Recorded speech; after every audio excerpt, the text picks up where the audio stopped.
The story begins on Lucheng Pedestrian Street, dated March 10. The streets are bright and bustling, filled with tall buildings covered in colorful signs. Inside a dimly lit office, a man's voice breaks the silence. He asks a question with a sharp tone. "Kid, do you know what it means to borrow 5 million yuan from me?" A plant glows faintly under the light, while in the background, several men sit around a table. One of them, Zhang Yang, the boss of the Dihai gang, and an underground moneylender in Lucheng, leans back in his chair. He smirks, explaining that his interest rates are quite high. Lighting a cigarette, he takes a slow drag before continuing. Smoke rises as his eyes narrow with amusement. Across from him sits a nervous young man, trembling as sweat runs down his face.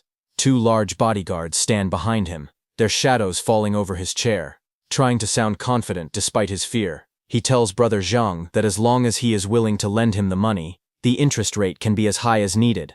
Zhang Yang leans forward, resting his chin on his hands. His tone turns calm yet dangerous. He says all right, and tells the boy that it will be 4% daily interest. He will lend him 5 million, and he must pay back 7 million half a year later. He also tells the boy to write an IOU for 7 million first. Then Zhang Yang's eyes glint coldly, as he adds that, at the same time, he must provide collateral of equal value. The young man trembles as he nervously holds out a document.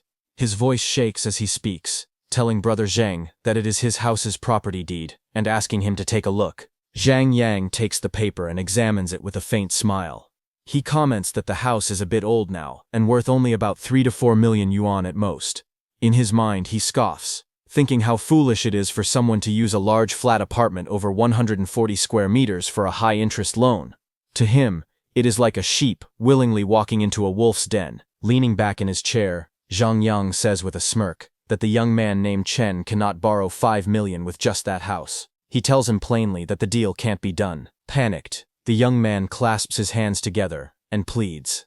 He begs brother Zhang not to refuse him, saying that even 4 million yuan would be enough. He tries to sound confident, claiming he has consulted a master who said his luck is good recently, and that he would earn the money back several times over soon. Zhang Yang relaxes in his chair, resting his arms behind his head. He says he can only lend 3.5 million yuan, claiming that any more and he would lose money. Inside, he sneers to himself, thinking that the young man is nothing but a gambling fool despite his age, and now he has him completely under his control. The young man's expression brightens instantly. He thanks brother Zhang over and over, promising that he will repay the money quickly. Zhang Yang leans forward with a cold smile, resting his chin on his clasped hands. He tells the young man that since he has agreed to the terms, he must pay back 4.9 million yuan within 3 months. If he fails to do so, his house will be taken as collateral. Then, in a calm tone, he adds that if there is no problem, the young man only needs to write the IOU, and the funds will be released within 3 days. The young man nods nervously, glancing down at the paper in his hands. He says there is no problem, but hesitates for a moment, before adding that he has one condition. Zhang Yang raises an eyebrow, intrigued, and leans in slightly, asking what it is. 10 minutes later, the deal is done. Outside the building, the young man steps out smiling, clutching his documents. One of Zhang Yang's men stands by the door, seeing him off with a polite tone, saying, "Thank you for your patronage, brother Chen. Take care." The young man looks at his phone and sees a message appear on the screen. His mobile account has received 3.5 million yuan. Relief and excitement flash in his eyes. After confirming the money, the young man smiles and calls Zhang Yang an idiot. His expression darkens as his eyes glow with a faint red light. A cold smile creeps across his face. He whispers to himself that the apocalypse will descend in 1 month, and when that happens, who would be left to repay this useless loan? With the money now in his hands, he vows to prepare well this time. He does not intend to live the same miserable life he lived in his previous one. In his previous life, a catastrophic natural disaster had struck the blue star. It was a terrifying event that completely altered the planet's ecosystem. The sun unleashed a surge of violent solar radiation, and the Earth was engulfed in searing light. The global temperature soared to nearly 50 degrees Celsius, turning the world into a blazing inferno. Under the burning skies, humanity was plunged into chaos. A 30-day high-temperature apocalypse began. Cities melted, the ground cracked, and the once living world became a wasteland of fire. In the ruins, even the animals turned feral. A black wolf with glowing red eyes gnawed hungrily at the remains of a scorched human arm. Meanwhile, back in the present, Zhang Yang laughed loudly in his office, holding the signed contract. He couldn't believe how easily the young man had agreed to raise the interest rate just to get the money faster. His laughter echoed as he mocked, saying that gambling dogs like him didn't deserve a house anyway. One of his subordinates approached him, looking puzzled. The man hesitated before speaking, pointing out that the young man's house was worth over 4 million, yet he had accepted only 3.5 million without hesitation. The subordinate frowned and asked if there might be some kind of trick behind it. But Zhang Yang leaned back in his chair with a sly grin, his eyes gleaming under the dim light. He told his subordinate not to worry, saying he had seen plenty of gambling addicts before, people so desperate they would sell their own families for money. Compared to that, one house meant nothing. With a calculating tone, he ordered his man to contact the casino and rig the gambling results. When the time came, not only would they claim the house, but they also wouldn't let the borrower escape. He told him to sell anything valuable the man owned. The subordinate nodded eagerly and replied that he understood. The scene shifted to the city skyline glowing under the setting sun, where the tall HK Mall building stood against the horizon. The young man walked alone down the street, the orange light reflecting off his hoodie. He glanced at his phone and smirked. He thought to himself that there were still many good people in the world. All it took was a small increase in interest rates for that fool to hand over the money immediately. He chuckled softly, wondering if the man truly believed he could outsmart him. Calling the loan shark an old fool, he reminded himself that he had borrowed high-interest loans from every lender in Lucheng within a single day. He scoffed at the thought, confident that a mere rate hike meant nothing to him. As his eyes glowed faintly red, his smirk deepened. He declared that once the money was in his hands, no one should dream of ever getting it back. Then his thoughts darkened, as memories of his previous life resurfaced. The earth drying up, vegetation dying, and living creatures mutating. Civilization had crumbled, and humanity descended into chaos. Resources became scarce, forcing people to abandon morality, doing whatever it took just to survive. As the world descended into chaos, possessing resources became equivalent to possessing supreme wealth. Resources had become so scarce that people resorted to ruthless and violent means just to secure a small amount of survival materials. Even former billionaires and once famous stars were reduced to beggars. They had to kneel and plead for something as small as a sausage or a single cup of water. Those who couldn't secure resources were left to wander the streets aimlessly, eventually meeting a miserable death in the wastelands of the fallen world. But now, everything was different. The young man had been reborn. He still had time before the disaster struck, enough time to prepare in advance, to seize what he needed before the world burned again. He lowered his hand, touching his face as a chilling smile formed. His eyes glimmered with cold determination, and faint sparks of red flickered around him. Moments later, while walking through the city, he heard laughter from a nearby cafe. He turned his head slightly, his sharp gaze shifting toward the sound. Inside a brightly lit dessert shop, two women chatted excitedly near the counter. Chen immediately remembered that this was the shop that carried the legendary Shugao assassin, a luxury ice cream said to be even more expensive than Haagen-Dazs, known as the noble among ice creams. Seeing this, the young man's gaze sharpened. His expression turned serious as he looked toward the counter, a flicker of recognition crossing his eyes. Memories from his past life surfaced. He remembered how he had always been reluctant to buy that extravagant treat for himself, yet he had purchased it multiple times for Lu Wancheng. He clenched his jaw, thinking bitterly that giving such an expensive dessert to her had been a greater waste than feeding it to a dog. The more he thought about it, the more frustration boiled inside him. His heart ached with regret, and he suddenly burst out, declaring that he would enjoy it himself this time. Charging toward the counter with determined steps, he slammed his hand down and spoke loudly to the staff, his tone confident and unrestrained. He asked for 10 of every flavor of ice cream available in the shop. Hearing that, the people around him gasped in surprise. One of the women exclaimed in disbelief, wondering if he could really afford that much. Another, eyes wide, whispered that the way he made the order looked incredibly cool. Meanwhile, the young man stood calmly with one hand against his chin, thinking to himself, this time he would indulge in everything he had once denied himself. The shop attendant looked startled as she hesitated behind the counter. She stared at the young man in disbelief, thinking that although he was handsome, he didn't look rich at all. Her voice trembled slightly as she asked if he was serious about his order. Trying to confirm, she explained that their shop only sold high-end ice cream, and that 10 of each flavor would cost more than 20,000 yuan. She asked again, unsure if he really wanted to proceed. Nearby, a woman with long red hair sneered after overhearing the conversation. With a mocking smile, she said that someone like him, dressed so plainly, couldn't possibly afford such luxury. She laughed arrogantly and added that if he truly managed to pay for it, she would kowtow to him in public. The young man's eyes narrowed as he turned toward her. His tone calm but sharp. He asked if the words she had just said were true. The woman's smile faltered, her expression turning defensive. She snapped back, asking if he really expected her to bow to him, demanding to know what kind of person he thought he was to act so arrogantly. But the young man only smirked, his expression turning cold and confident. He told her that he was offering her a way out, but since she insisted on provoking him, she would definitely end up kowtowing. His voice lowered as he added with chilling certainty that not even God could stop it now, he had already spoken it into existence. The woman's face twisted in anger as she shouted at him, but the young man only smiled faintly, unfazed by her outburst. Turning toward the counter, he calmly instructed the shop attendant to pack all the ice cream in the store, saying that he would take everything.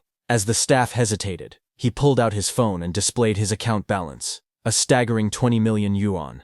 The woman's confident expression froze instantly, while the attendant's eyes widened in shock. Trembling, she stammered that she needed to confirm with her manager, and quickly hurried away. Moments later, the store manager arrived, bowing politely.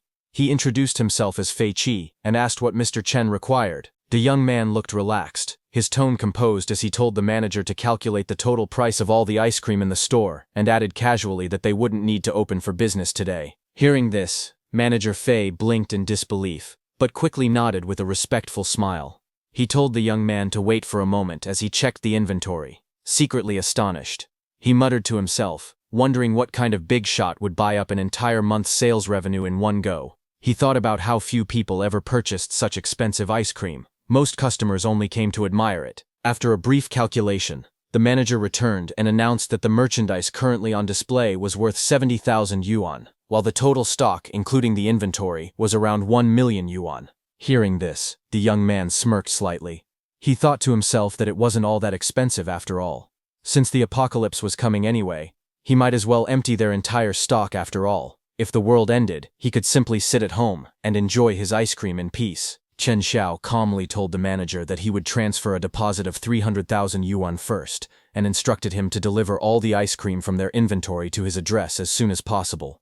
The manager's eyes widened in surprise but quickly turned into excitement. He eagerly nodded and assured Chen Xiao that everything would be handled right away, calling him Brother Chen, with sudden respect. With a slight smile, Chen Xiao turned toward the group of women standing nearby. His voice was calm but confident as he said they could choose any ice cream they liked from the store. Everything was on him. The women gasped in shock. One of them exclaimed happily that Chen Xiao was paying for it all, while another blurted out in disbelief at how rich he was. Their faces lit up with excitement as they admired him, whispering that he looked even more handsome now.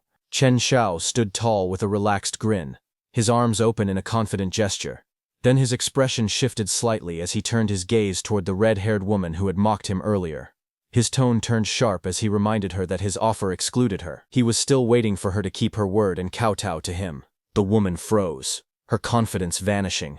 Her lips trembled as she tried to speak but only managed to stammer weakly. Moments later, unable to bear the humiliation, she dropped to her knees before him, bowing her head low to the ground. Chen Xiao looked down at her with a calm smile, standing tall and composed as the others stared in stunned silence.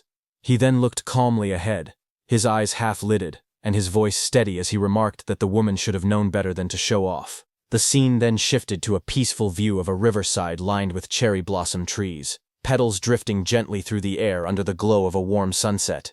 Chen Xiao sat on a wooden bench, holding a popsicle in one hand, and taking a bite with a relaxed smile. He nodded to himself and commented that the ice cream, fittingly named Assassin, truly lived up to its reputation. Its taste and texture were exceptional. As he leaned back, he muttered softly while eating, but midway through his words, he lifted his hand. A sudden surge of blue light appeared, twisting the air in front of him.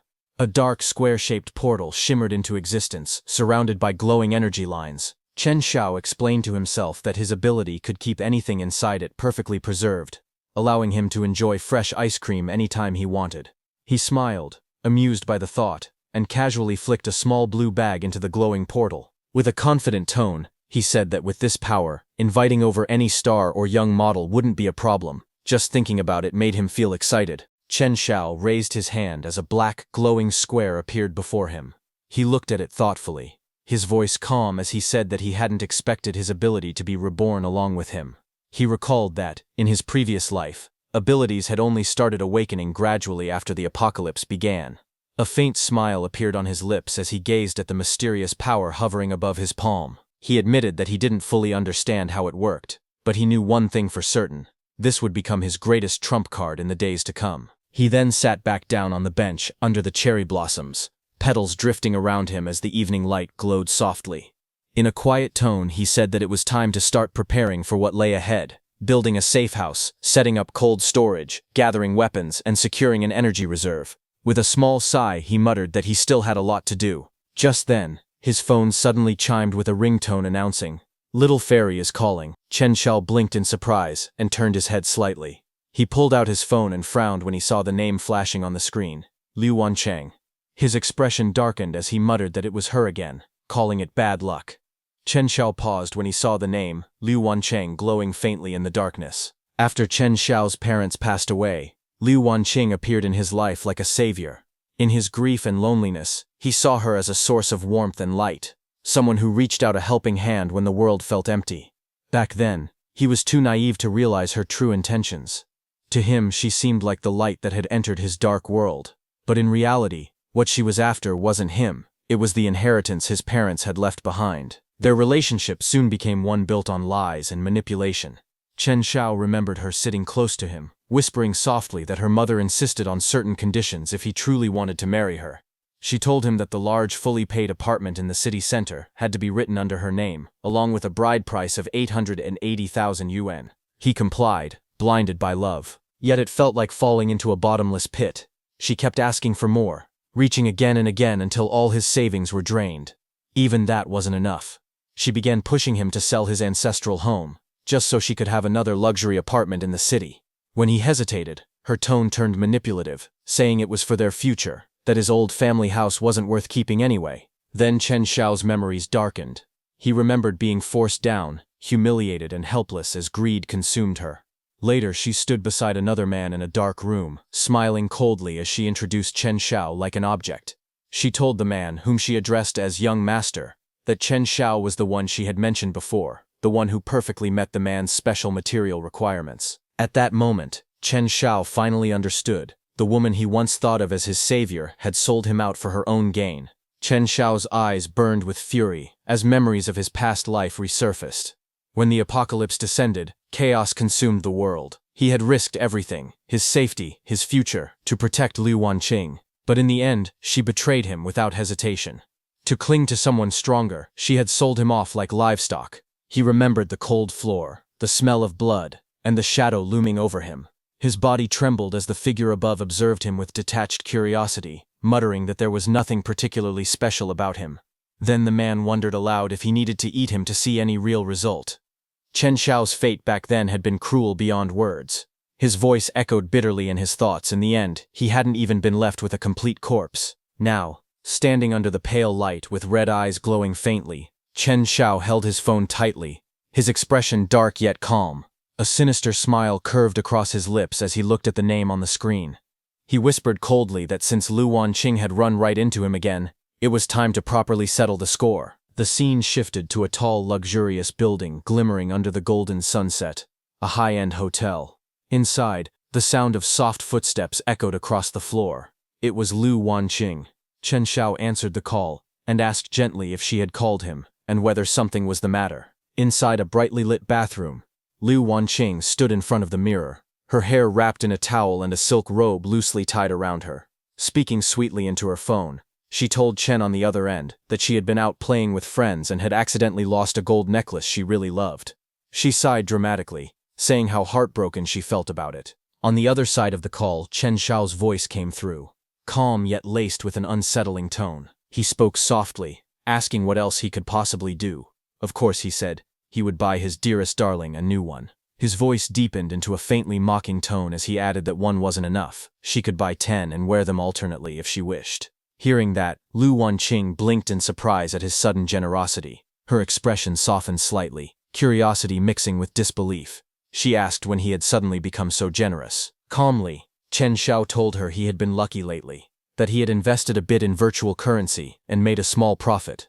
Of course, he added smoothly, when he earned money, he had to spend it on his darling. Hearing that, suspicion flashed across her face as she asked if he had fallen for some kind of scam, mentioning that virtual currencies were infamous for being unreliable. Chen Xiao's lips curved into a smile that didn't reach his eyes. He replied that whether it was a scam or not didn't matter. What mattered was whether he could make money in the next round. He said that small games were boring, and this time he planned to play big. Then his tone shifted subtly, becoming more serious. He mentioned that he was preparing to borrow a large amount of capital to invest even more. The loan, he explained, required a witness. Speaking with a dark smile forming on his face, he asked her to help him out, promising that once the deal was done, he would give her 5% of the loan amount as payment for her hard work. While Lu Wanqing stood in her bathrobe, hearing Chen's plan, a man's voice suddenly questioned her from nearby. He asked why she was taking so long, wondering what was making her drag her feet. Lu Wanqing immediately hid her phone and turned toward the man with a composed expression. She quickly smiled, stepping closer with a playful tone. Wrapping her arm around him, she called him honey, telling him sweetly that she would be ready soon, and asking him to wait for her. As she leaned against the older man, her eyes glimmered with calculation. Inwardly, she thought about how spending one night with this old man only earned her 5,000, yet Chen Xiao's offer for signing a document would give her 50,000. To her, it seemed like an easy choice. She dismissed any thought of risk, reasoning that it was only a signature. Besides, she believed Chen Xiao was too much of a coward to dare deceive her. A moment later, the call between them ended. Chen Xiao looked down at his phone screen, which displayed call ended. A faint, dark smile spread across his face, as his crimson eyes glowed with determination. He whispered coldly to himself, saying that he would wait for Lu Wanqing. Chen Xiao's voice continued in the background. He said quietly that it was now time to build his fortress. He met an architect, and, with a commanding tone, pointed to the building site, and ordered that within 1 month, he wanted the place transformed into an impenetrable fortress. Chen Xiao stood in front of the building, his eyes sharp as he began listing out detailed construction plans. He explained that the windows would need to be made of bulletproof composite glass with invisible anti-theft mesh, and the walls reinforced into 3-meter-thick bulletproof exteriors. The entire structure needed to withstand earthquakes with a resistance rating of 8 or higher. He pointed upward, his expression confident, adding that the roof would be completely paved with solar panels and have an independent power generation system. To maintain air quality, it would also include an air purification and filtration system to block any external toxic gases. The architect standing before him, a man in glasses holding a laptop, began nervously reading from his notes. He explained that the fortress would include an independent ecological system capable of supplying 72 hours of oxygen and water circulation. It would also have explosion-proof doors, and the entry would require dual verification, both biometric recognition and a mechanical lock. Chen Xiao's voice grew firm as he summarized the plan, declaring that within 1 month, the entire building must be rebuilt into an impact-resistant fortress, equipped with a complete life support system. The architect stared at him, stunned by the absurd request. His thoughts raced as he wondered if Chen Xiao was some sort of doomsday prepper or just delusional from watching too many sci-fi movies. Chen Xiao narrowed his eyes, stepping closer and asking if the architect couldn't handle the job. He reminded him that his resume claimed he was a defense master who had designed bunkers for top billionaires. The man stammered nervously, adjusting his glasses as sweat ran down his temple. He admitted that Mr. Chen's requirements were indeed unique and of extremely high quality, but hesitated, mentioning that the main issue would be the budget. The architect pushed his glasses up, a sly grin spreading across his face as he thought to himself that Chen was just another rich fool brainwashed by doomsday theories, someone with too much money burning a hole in his pocket. But his expression shifted dramatically the moment Chen showed him the transfer confirmation on his phone. His eyes widened, and he almost stumbled backward in shock. Chen had already deposited 1 million as a down payment, saying calmly that the final payment could be named by the architect himself. Hearing that, the architect froze for a second, then burst with excitement. He shouted that the final payment would be whatever price he chose. Inwardly, he was overjoyed, thinking he had struck gold. He couldn't believe his luck. 1 job with this rich idiot, and he could achieve financial freedom. Chen, however, smiled with quiet confidence and reminded him that while he didn't care about the price, he did care about the quality of the work. He warned the architect to make sure the final inspection passed, because he valued solid materials and precision above all else. The 2 men leaned forward, shaking hands with forced smiles. The air between them felt like a clash of opposing flames. Chen's aura burning with fiery determination, while the architect's greed gleamed cold and sharp. Inwardly, the architect had his own plan. He decided to fleece Chen for all he was worth. Meanwhile, Chen thought to himself that he was going to make full use of this man's skills, laughing silently that once the apocalypse hit, the architect would have no way of finding him for the final payment. Later that night, Chen sat deep in thought. He said that with the fortress plan secured, the next step was gathering supplies, medicine, food, and daily necessities. Those were easy to handle, but there was something else that worried him more. Chen's mind echoed with a grim realization. He thought to himself that the most dangerous thing during the apocalypse wouldn't be natural disasters, but human nature itself once order was gone. In his vision, chaos and violence flashed before him. A monstrous shadow loomed with glowing red eyes, representing humanity's cruelty when laws collapsed. He muttered that cold weapons could easily be bought from hardware stores, but firearms, the kind capable of delivering a fatal blow, were much harder to obtain. Later that day, Chen walked alone through the quiet city streets, checking his phone with a focused look. A message appeared from an unknown contact. It read, "First-hand source, secretive channels, not what you can't think of, but what you can't find. Honest transaction, safety first." He quickly typed a reply asking, "How to buy?" Moments later, another message appeared on his screen, saying they would send him the address via private message. 8 p.m. tonight, no waiting for latecomers. That night, Chen walked through the dimly lit streets toward the meeting place. The air was cold, and the road was empty except for the faint glow of streetlights. He murmured to himself, wondering how much the seller wanted and where they should meet. Just as he continued walking under the blue streetlight, the sound of hurried footsteps echoed behind him. Several figures were approaching fast. A woman sprinted through the dark alley, her breathing heavy and desperate. Behind her, several men were in pursuit, shouting angrily for her to stop. Their voices echoed through the narrow streets as they hurled insults, demanding that she halt and calling her names. The woman's eyes were filled with fear, but she kept running without looking back. Her long hair whipped behind her as the sound of footsteps grew louder, but before they could catch up, the woman suddenly collided with someone standing at the corner. It was Chen. She immediately hid behind him. One of the men yelled again, his tone filled with rage, mocking her for trying to escape. "Keep running then," he shouted, before sneering, "You think you can cheat in my territory? You must be tired of living." Without hesitation, she clung to Chen's arm, trembling as she pleaded, asking him to please save her. Chen turned his head sharply, his expression shifting from confusion to shock when he saw her face clearly. Recognition flashed in his eyes. He muttered in disbelief, his heart pounding. "Is that her? Li Yu? How is she? In a place like this?" Under the cold blue glow of a streetlight, a group of thugs surrounded Li Yu. One of them held her firmly by the arm, while another swung a metal bat, pointing it threateningly toward Chen, who stood a few steps away. The gang leader, a man with blonde-streaked hair, glared furiously and shouted orders. Li Yu struggled desperately, her voice trembling as she cried out, her hair disheveled and her face twisted in pain. Seeing this, Chen's eyes darkened, and he muttered her name under his breath, Li Yu. Memories flickered through Chen's mind. Images of their school days resurfaced. He remembered her clearly, the academic goddess from middle school, the girl countless boys had admired from afar. Back then, she was bright, confident, and full of promise.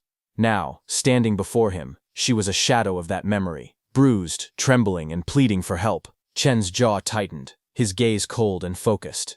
The tension in the alley thickened. It was clear that he was no longer just a bystander. His expression hardened as he listened to the thug gripping her hair and shouting in rage, demanding that she hand over the money. "Otherwise," the man growled, yanking her head back, "don't even think about leaving." One of the thugs, a man with blonde-streaked hair, sneered with a twisted grin as he spoke to his bald companion. He suggested that there was no point in wasting time talking. If the woman couldn't pay, he said mockingly, she could simply pay with her body. His tone was filled with cruelty and amusement. Before they could act further, a calm but firm voice cut through the night. Chen stepped forward, his expression cold and his presence commanding. A faint green light shimmered around him as he told them to let her go. The men turned, startled by the interruption.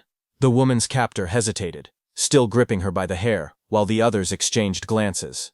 The leader frowned, irritation flashing across his face, and shouted angrily, "Where did this reckless kid come from, trying to play the hero in front of me? I'll cripple you first. He lunged forward with fury, his fist swinging toward Chen with deadly intent. But in that instant, Chen's eyes narrowed, a chilling red gleam flashing in his gaze. In a blur of motion, Chen moved faster than the thug could react. His body turned sharply, and before the attacker could finish his swing, Chen dodged and got into a perfect position to counterattack. Chen's hand shot out, grabbing the attacker's wrist mid-swing. A sharp crack echoed through the alley, halting the assault in an instant. The bald man screamed in agony, shouting that his hand was broken. Before he could react further, Chen's expression turned cold. His red eyes glowed faintly as he lunged forward with terrifying speed. His fist struck the man squarely, sending him flying backward and crashing into the ground. Just as the alley fell silent, a glowing blue system window appeared before Chen, displaying detection of intense negative emotions. Fear plus severe pain, anger. A moment later, another notification flickered. Negative emotion harvesting system has activated successfully. Chen Xiao stood amidst the swirling smoke, a faint smile crossing his lips as he reacted with surprise. He realized that this strange system hadn't existed in his previous life. Suddenly, one of the thugs grabbed the silver-haired woman, pulling her close and pressing a weapon to her neck. With a crazed expression, he shouted for Chen Xiao not to move, threatening to kill her if he did. Before Chen Xiao could react, a man suddenly appeared and threw a brick directly at the thug. The brick slammed into the man's face, sending him flying backward as he smashed through debris, bricks and dust scattering through the air. The woman gasped in shock, barely believing what she had seen. The remaining two thugs froze, their eyes widening in horror as a heavy block of debris landed right beside them, making them flinch in fear. Just then, a new figure appeared at the end of the alley. He stepped forward with a cocky grin and mocked the scene, saying it was shameful for a group of grown men to gang up on a single girl. Enraged by the taunt, one of the bald thugs raised his bat, charging forward furiously while shouting that they were asking for death. The thugs rushed in, swinging their weapons recklessly. Chen Xiao moved first, his expression calm but sharp. With a swift motion, he deflected one attack, his hands striking with precise force. At the same time, the new boy launched a powerful kick, sending another thug flying backward. The alley echoed with heavy impacts as bodies hit the ground one after another. Chen Xiao's eyes glowed faintly red, his movements too fast for the eye to follow. In an instant, he appeared in front of another thug and delivered a clean, devastating punch that sent the man reeling. Working in perfect sync, both men struck at the same time. Chen Xiao's fist slammed into one attacker's jaw, while his companion's kick sent another crashing onto the pavement. As the last remaining thug staggered, Chen Xiao clicked his tongue in mild annoyance before finishing him with a single decisive blow. The man collapsed to the ground, gasping in pain as Chen Xiao's foot pressed down on his chest, leaving the entire street silent. Chen Xiao and the new boy stood tall under the streetlights, their feet pressing down on the fallen thugs. The defeated men groaned in pain, unable to move. Chen Xiao's red eyes narrowed slightly as he muttered a single word, "Scram." Hearing that, the thugs panicked, scrambling to their feet and fleeing in terror.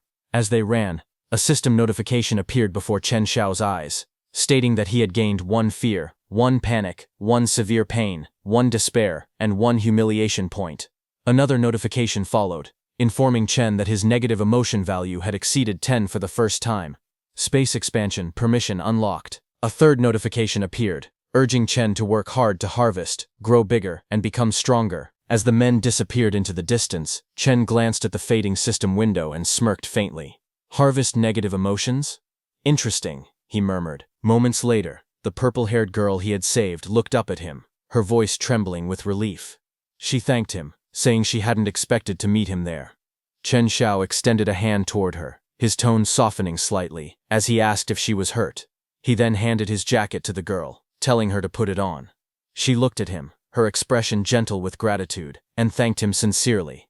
She explained that she had something urgent to do and needed to leave right away. Chen Xiao simply nodded and told her to be careful. After she left, the man in the colorful shirt grinned and stepped forward, teasingly calling Chen Xiao a hero for saving a beautiful woman. He introduced himself as Mu Chang and asked for Chen Xiao's name. Chen Xiao replied calmly, saying that he was the one who had arranged to meet Mu Chang.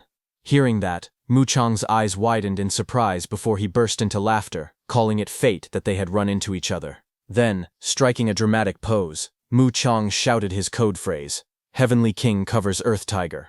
Chen Xiao raised an eyebrow and looked at him with a straight face, replying, "You are 250. Mu Chang froze in confusion, completely dumbfounded.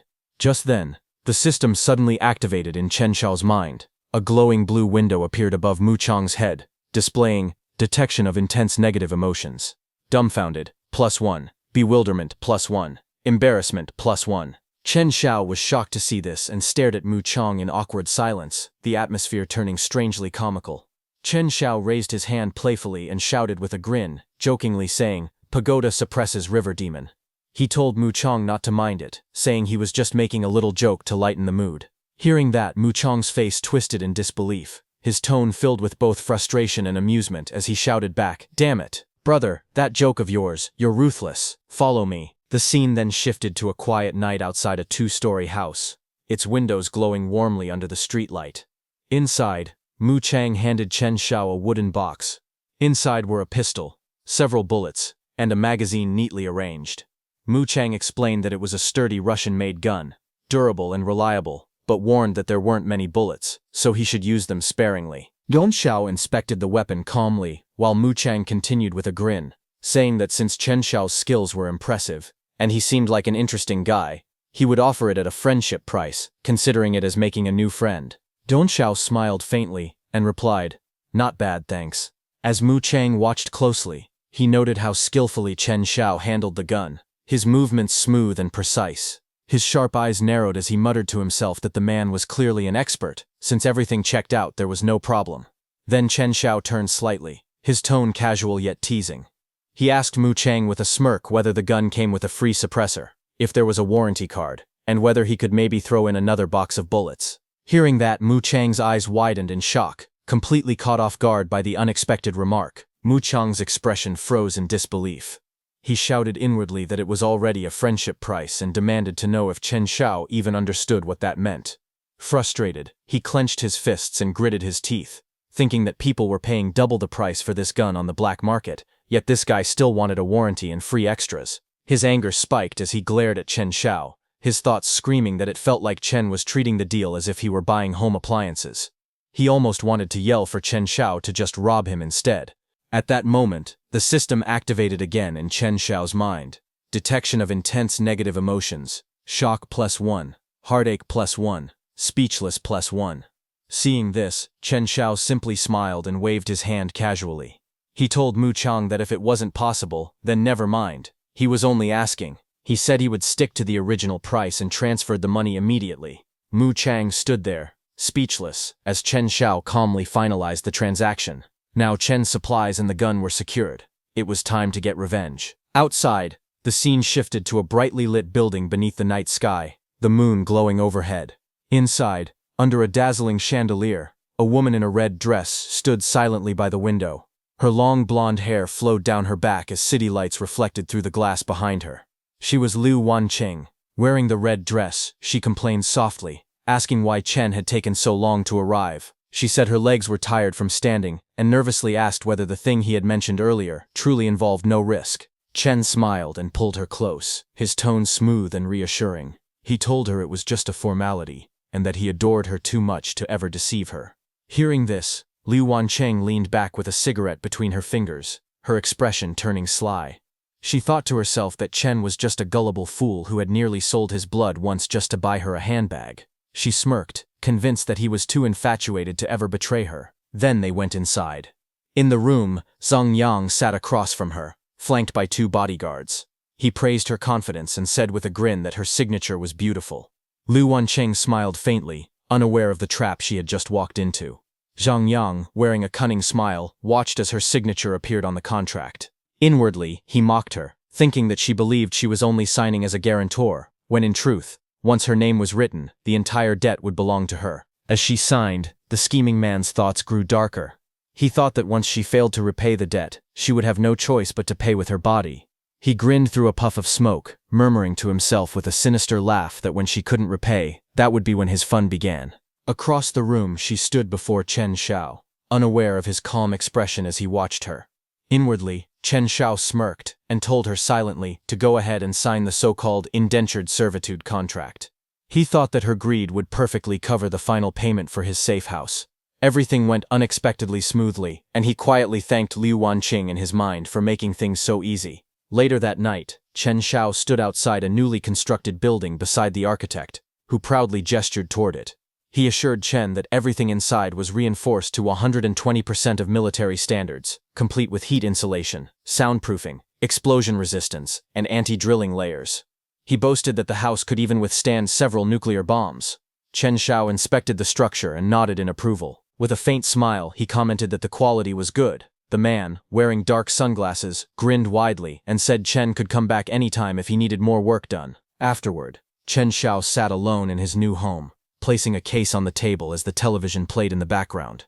The news anchor's voice filled the room, reporting that due to unprecedented, super-strong solar flare activity, the world was about to experience continuous extreme high-temperature weather on a global scale. The broadcast continued, warning that temperatures across many regions would soon break all historical records, urging every citizen to prepare for protection. As the reporter's voice echoed faintly in the background, Chen Xiao wrapped a cloth around the barrel of his gun, his grip tightening. He lifted the weapon and pressed it against his temple with a faint smile, whispering a single word, "Finally." His crimson eyes sharpened with determination. The reflection of burning light danced within them as he turned toward the massive window, his expression calm and resolute. The golden-orange light from outside cast a fiery glow across his face as he muttered quietly, "It's here." Outside, the sky was engulfed in a blinding inferno. A colossal, sun-like flare loomed over the city skyline, flooding the world in crimson light. Chen Xiao stood before it in silence, gun in hand, watching as the fiery apocalypse began to descend upon the world. Just then, a news anchor appeared on the screen, reporting that a super-strong solar flare outbreak was causing severe disturbances in Earth's ionosphere. She explained that extremely high temperatures were appearing across many parts of the world, with daytime highs expected to reach 45 degrees Celsius. She advised all citizens to take heat prevention measures and avoid going out at noon unless absolutely necessary. Chen listened to the broadcast. Sweat ran down his face as he watched quietly. He noted that the temperature was already rising, but he knew it was only the beginning. Outside, the city buildings glowed under the harsh sunlight. Heat shimmered in the air. A woman wiped sweat from her face, panting in discomfort. She leaned over her balcony and complained loudly that it was already unbearably hot so early in the morning. She groaned that the weather was killing them and wondered how long the heat wave would continue. At the market, a vendor shouted through a megaphone to the neighbors. He warned them that the deadly weather would become even hotter next week. He announced a supply shortage and said that water and electricity would soon be rationed. He urged everyone to stock up immediately, warning that they wouldn't even have bottled water to drink later. He waved his megaphone and told them to hurry, saying this was his last batch of goods. The shopkeeper wiped sweat from his forehead and grinned. He thought to himself that this heat wave was basically money being delivered right to his doorstep, and he'd be a fool not to profit from it. Nearby, a woman complained while holding a watermelon. She told the seller that his watermelons were too expensive and asked if he could lower the price. Another woman stood beside her, also sweating from the heat. When the seller looked at the women, his eyes sparkled with excitement. His face turned red as he stared at them, completely captivated. He hurried over with a smile, saying the melons were very sweet, and asking if they wanted to taste one. He then offered a deal. If they bought 2, he would give them a 20% discount and include a pack of tissues for free. The women stepped back nervously. One of them quickly replied that buying 1 melon was enough. The seller leaned forward eagerly, telling them that if the nights were too hot, they could always visit his place and enjoy the air conditioning. Flustered, the woman repeated that they would only buy 1. The seller insisted again, telling them to buy more and stock up because the heat was getting worse, and there might not be any fruit left to sell tomorrow. Just then, from behind, an old man pointed at the water bottles and asked the shop owner if he could make the water cheaper. The owner stubbornly refused, saying it was a small business and there would be no bargaining. Outside the store, the shop owner wiped sweat from his face while carrying a box. Behind him, Chen walked past, watching silently. Chen narrowed his eyes as he saw that shopkeeper. He immediately recognized him as Li Dafu, who was being troublesome again. Chen remembered that in his past life, inside Li Dafu's shop, he had crouched down to pick something up from the floor.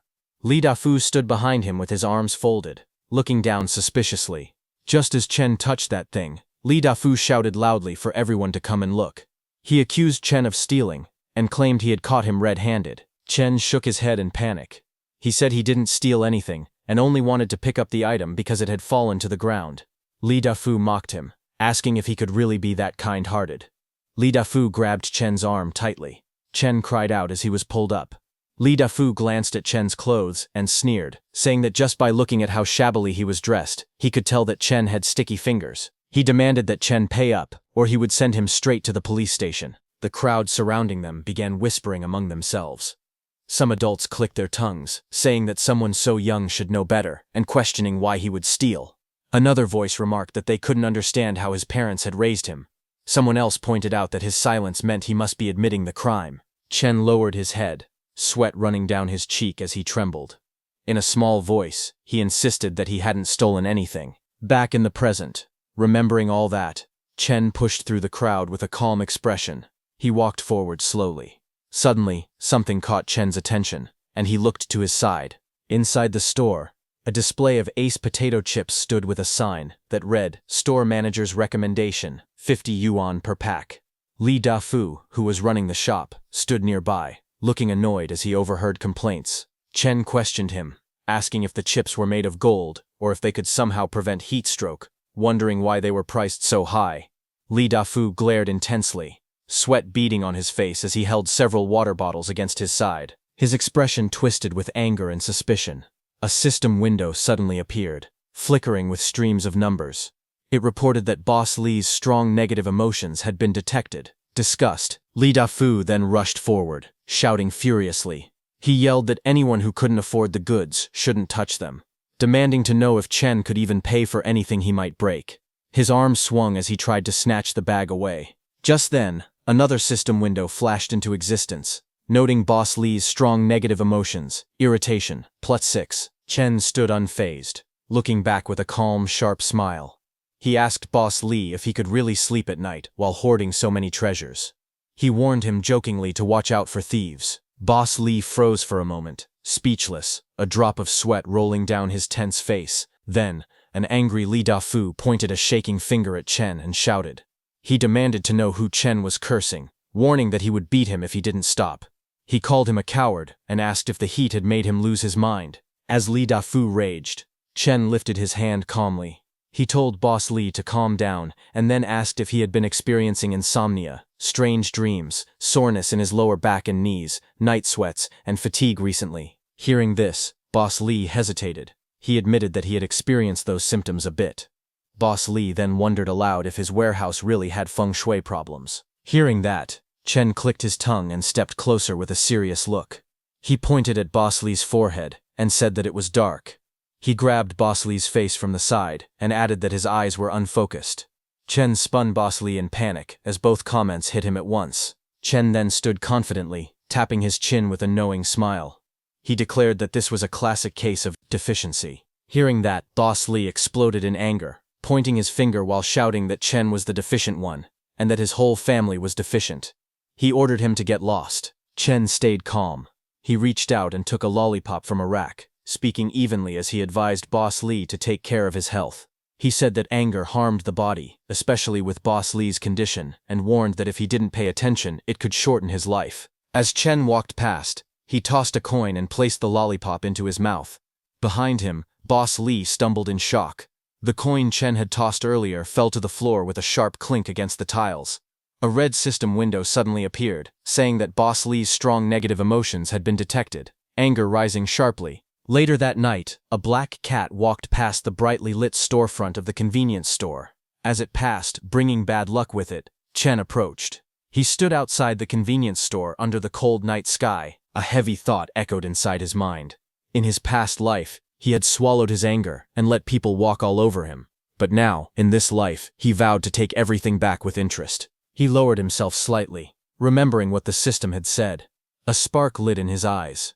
He recalled that the system mentioned he could expand the space, and Li Dafu's contributed emotions were perfect for it. A system window appeared before him, displaying that 20 negative emotions had been consumed. Another window followed, announcing that the storage space expansion was complete. Chen then raised his hand, and a swirling black void opened in his palm with a sharp whoosh. Purple and red energy spiraled around his arm as he controlled the strange vortex. A confident smile slowly formed on his face. Then morning arrived peacefully. Birds perched among the green leaves, chirping lightly as they greeted the new day. Li Dafu strolled toward his shop happily, singing a song. Suddenly he froze in shock. He looked toward the entrance of the store, his eyes widening as he saw something unexpected. He rushed inside and trembled as he looked around. The shelves that were once full now stood completely empty. Every row, every section bare. Boss Li's face darkened in horror as he screamed, "Where are my goods?" Boss Li grabbed his head in frustration. He shouted loudly, demanding to know who had done this and who was responsible for the mess. On the other hand, a computer screen displayed a security feed of him screaming inside the store. Below the footage, a system notification appeared, showing that his negative emotions had increased by 66. Right in front of the screen, Chen sat calmly in a chair, crossing his legs as he lifted a soda can to his lips. He took a slow drink, watching the scene with a relaxed expression, completely unfazed by the chaos he had caused. Li Dafu lost control and shouted in anger. He yelled, asking who did it and who stole all his stock. He screamed for the person to get out immediately. In the next moment, Li Dafu slipped. His body lost balance, and he fell hard onto the ground. He screamed loudly as he crashed down. Li Dafu sat on the floor, holding his face in pain and despair. Behind him, people gathered and whispered among themselves. Someone said all the goods were gone in just one night. Another person wondered if Li Dafu had staged this himself to raise prices. Someone else worried that the supermarket was empty and asked what they would do next. Nearby, two women talked in low voices. One said she had heard that someone saw a dark shadow floating around last night. The other woman looked shocked and asked if that was really true. Li Dafu's face twisted in shock. He shouted in disbelief, saying there was no way the place was haunted. At the same time, system panels appeared silently. Strong negative emotion was detected. From within the crowd, Chen watched calmly. He observed Li Dafu and thought that his emotional output was still quite stable. Chen casually took out a chip and ate it while standing there. His expression remained relaxed. Inside his mind, Chen decided to stir things up a little more. He planned to add fuel to the fire and give Li Dafu a small thrill. Chen walked forward while holding a bag of chips. He smiled slightly and said that it smelled really good. Li Dafu, who was still kneeling on the ground, suddenly noticed him. His eyes locked onto the bag in Chen's hand, and he stared at it without blinking. He remembered that this packaging was his stock. He also remembered that yesterday, Chen was the one who asked if his chips were made of gold, or if they could prevent heat stroke to be sold at such a high price. He also warned that hoarding so many treasures might make it hard to sleep at night, and that he should watch out for thieves. Li Dafu suddenly lunged forward and grabbed Chen by the collar. His face twisted with anger as he shouted, demanding to know where Chen got those chips. He accused Chen of stealing his goods, and still acting arrogant. Chen did not panic. He calmly looked at Li Dafu and told him that getting physical was no fun. He asked Li Dafu if he had any evidence. Chen continued in a steady tone. He said that making accusations without proof meant Li Dafu would have to take responsibility. Then Chen glanced around the supermarket and spoke again. He said the place was really clean, not even a single chip left behind. With a faint smile, he suggested giving Li Dafu the remaining half bag of chips. Li Dafu shouted angrily at Chen. He accused him of cursing him yesterday. He said that now all the goods were gone, yet Chen was still eating chips there. He yelled that if Chen did not steal them, then who did? In his heart, Li Dafu thought that even if Chen was not the thief, he could still squeeze something out of him to cover his losses. At that moment, a red system panel appeared. Strong negative emotion was detected. Li Dafu's anger surged sharply. Chen remained calm. He asked everyone to judge for themselves. He said that Boss Li lost his own stock and now wanted to blame him for it. People in the crowd began to talk. Someone said that other places sold these chips too. Another person pointed out that Li Dafu complained yesterday that the chips were expensive, and today the supermarket was completely empty. It felt too coincidental. Li Dafu stared at Chen in disbelief. Inside his mind, he wondered how this weak-looking kid had suddenly become so tough. Chen looked straight at Li Dafu and spoke calmly. He said that if Boss Li did not believe him, he could search his house. Chen promised that if any items from the supermarket were found there, he would pay 10 times the value. But if nothing was found, then the backup generator at Boss Li's back door would belong to him. Li Dafu sneered and agreed loudly. He told Chen to let them search and said they would see how long Chen could keep pretending. The two stared at each other closely, neither backing down. Li Dafu then shouted to the crowd. He said it would be better if they found the stolen goods. If not, he mocked Chen and said that wanting the generator was nothing but a dream. The crowd stood behind them, watching the confrontation in tense silence as the situation reached a breaking point. After that, the group entered Chen Xiao's house, and everyone froze in place. Someone exclaimed in shock that Chen Xiao's house was extremely luxurious. Another person muttered that he really had been hiding his true strength. In their minds, they all wondered when this kid had become so rich. Lai Dafu looked up and raised his hands toward the crystal chandelier on the ceiling.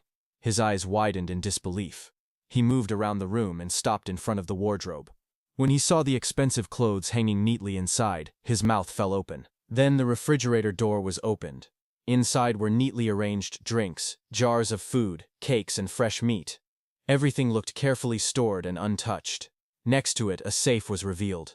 When it was opened, stacks of gold bars were seen inside, shining brightly. Lai Dafu leaned closer and peeked inside, his face turning pale. Cold sweat rolled down his face as shock completely took over. Chen Xiao stood calmly with his arms crossed and looked at Boss Li. With a faint smile, he asked if Boss Li had searched enough, and whether he wanted to pry open the floorboards as well. Boss Li's face stiffened. Cold sweat poured down as panic took over. He stammered that there was no need, and said he would go ask other places instead. As he spoke, he turned around and hurried toward the exit, looking completely flustered. Just as Boss Li tried to escape, Chen Xiao suddenly spoke up and told him not to go yet. He reminded Boss Li about the generator they had agreed on. Chen Xiao reached out and grabbed Boss Li by the collar, stopping him in his tracks. Boss Li froze on the spot, his face pale, and his body stiff, unable to move. Everyone present had clearly heard the agreement. Chen Xiao looked at Boss Li and calmly asked if he was really planning to go back on his word. Boss Li immediately pretended to be confused. He laughed awkwardly and said he had no idea what generator Chen Xiao was talking about. He told Chen Xiao to calm down and claimed there was no need to make things so ugly. Chen Xiao did not smile. He coldly reminded Boss Li that when Boss Li framed him before, he never once talked about stepping back or calming down. The people around them watched in silence. Someone muttered that they could not understand how a person like this could refuse to keep his word. Another voice followed, saying that Boss Li had no integrity at all, and that it was only right for someone like him to be taken advantage of. Boss Li stood there stiffly, his face twisted, completely exposed in front of everyone. Boss Li finally lost his temper. He shouted at Chen Xiao, saying that he had already shown him respect, but Chen Xiao still refused to back down.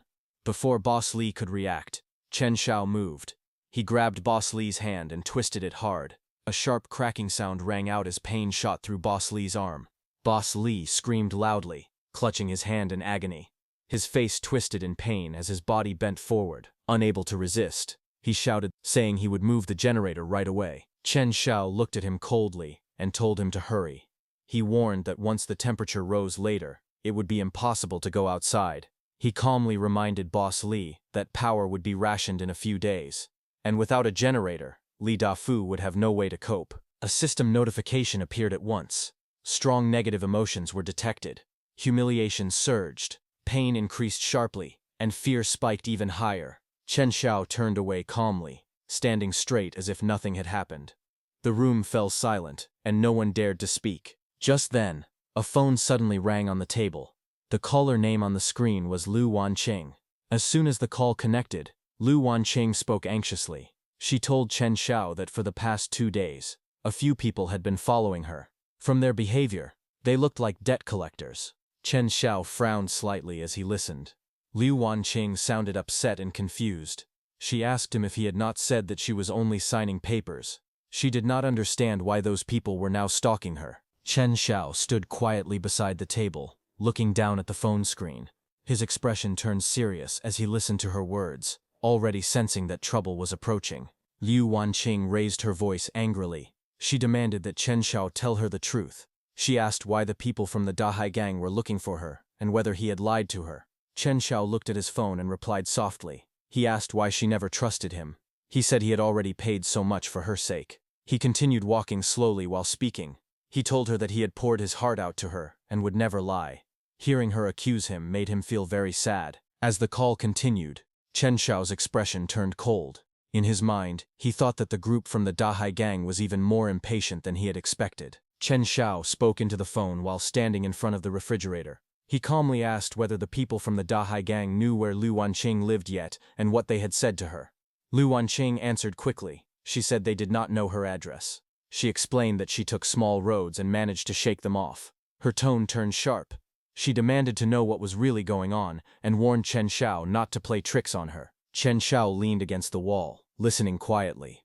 After a short pause, he spoke again in a steady voice. He told her not to overthink it, and suggested that she might have mistaken someone else for them. He then sat quietly at the table. In front of him was a plate of food, with his phone lying on the surface. On the phone screen, Lu Wanqing suddenly froze. Her eyes widened as she noticed the food on the table. She asked Chen how he could still have things like that. Chen Xiao calmly lifted a can of soda and took a sip. He replied casually that it was not just those things. He said he still had plenty in stock.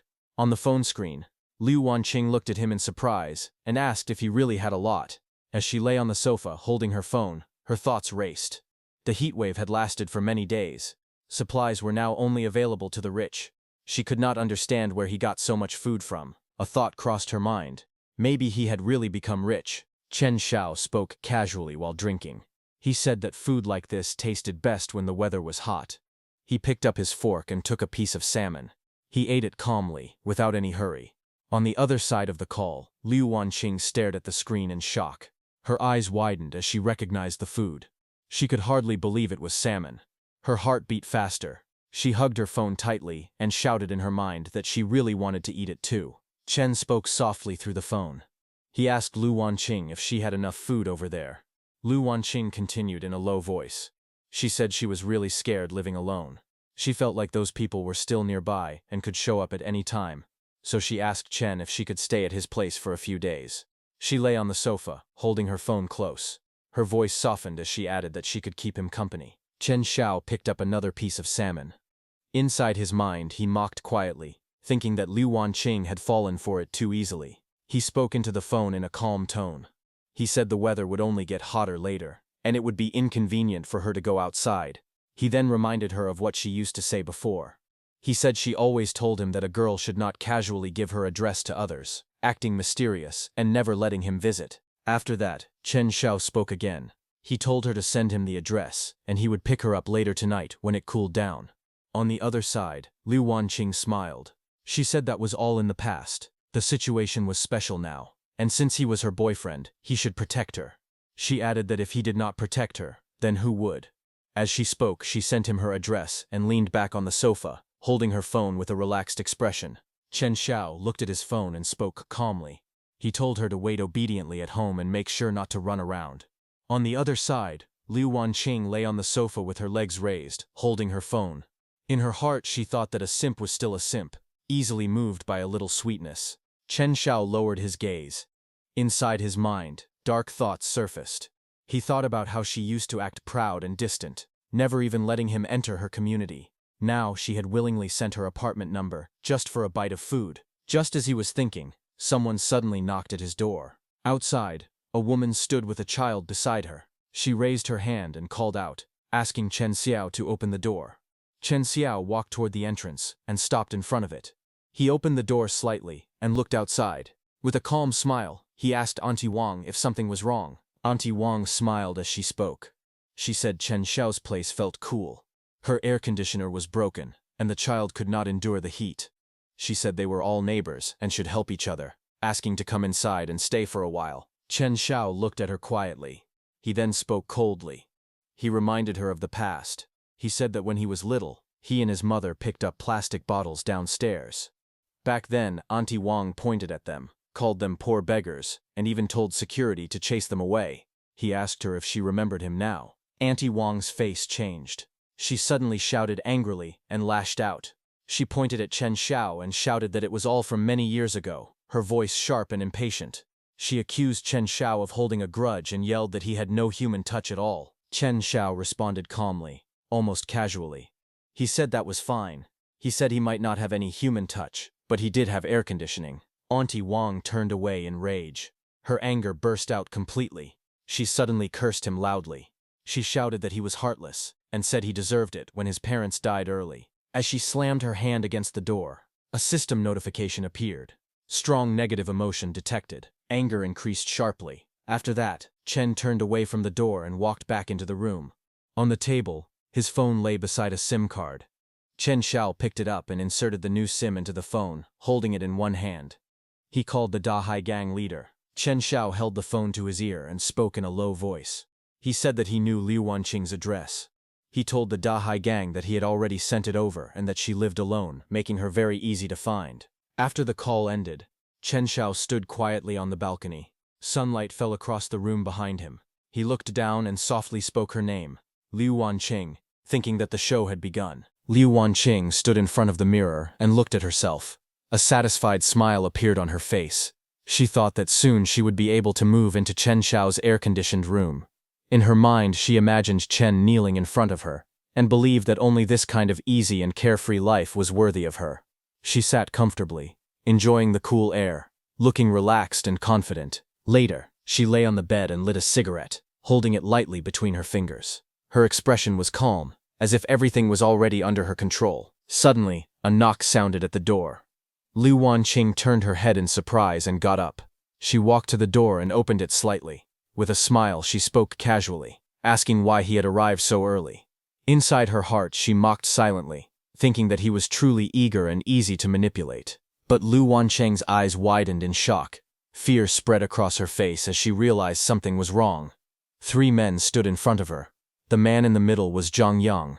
He stepped forward, blocking her path. She looked at them in panic and asked how they knew where she lived. Zhang slapped her aside and smiled coldly. He told her that the money she owed to the Dahai gang had to be paid back today. Hearing that, Liu Wanqing trembled. She tried to argue and said that the money was not hers. She shouted that Chen Xiao had borrowed it and tricked her into signing. She told them to go find him instead. Zhang then leaned closer, holding the contract in his hand. He said the agreement was clear. Whoever signed it had to pay. He told her to stop talking nonsense. Hearing that, Liu Wanqing lost her balance and fell to the floor. Fear and regret filled her face. Zhang straightened up and gave an order. He told his men to search the place and take everything valuable. The 2 men behind him moved forward, their eyes cold, as they began to carry out the order. One of the men lifted a wooden plank and smashed the furniture while searching the room. Drawers were pulled open, and things were thrown everywhere. Liu Wanqing shouted in panic. She told them to stop rummaging and said she was calling Chen Xiao. She claimed he would come right away and told them to go look for him instead. The men ignored her. They opened her bags and poured everything out. Jewelry scattered across the table, but Zhang only glanced at it with disappointment. He said these things were just scraps and not even enough to cover the interest. Liu Wanqing stood frozen, her face pale with fear. She realized there was nothing valuable enough to satisfy them. The man sat down lazily on the sofa and picked up one of the bags. He said they had come all this way in the hot weather and could not leave empty-handed. He lifted the bag and looked at it coldly, repeating that these scraps were still not enough. Liu Wanqing's legs weakened. She backed away and shouted desperately, telling them not to come closer. She cried that the money was with Chen Xiao and begged them to go find him instead. Zhang closed in on her. Her voice trembled as fear completely took over. Zhang's eyes narrowed as he looked down at Liu Wanqing. A cold smile slowly formed on his face. Liu Wanqing clenched her fists and spoke in a hurry. She said that Chen Xiao had many supplies and would be coming to pick her up soon. She told them to wait for him and ask him for the money instead. She quickly took out her phone and tried to call Chen Xiao. The call did not go through.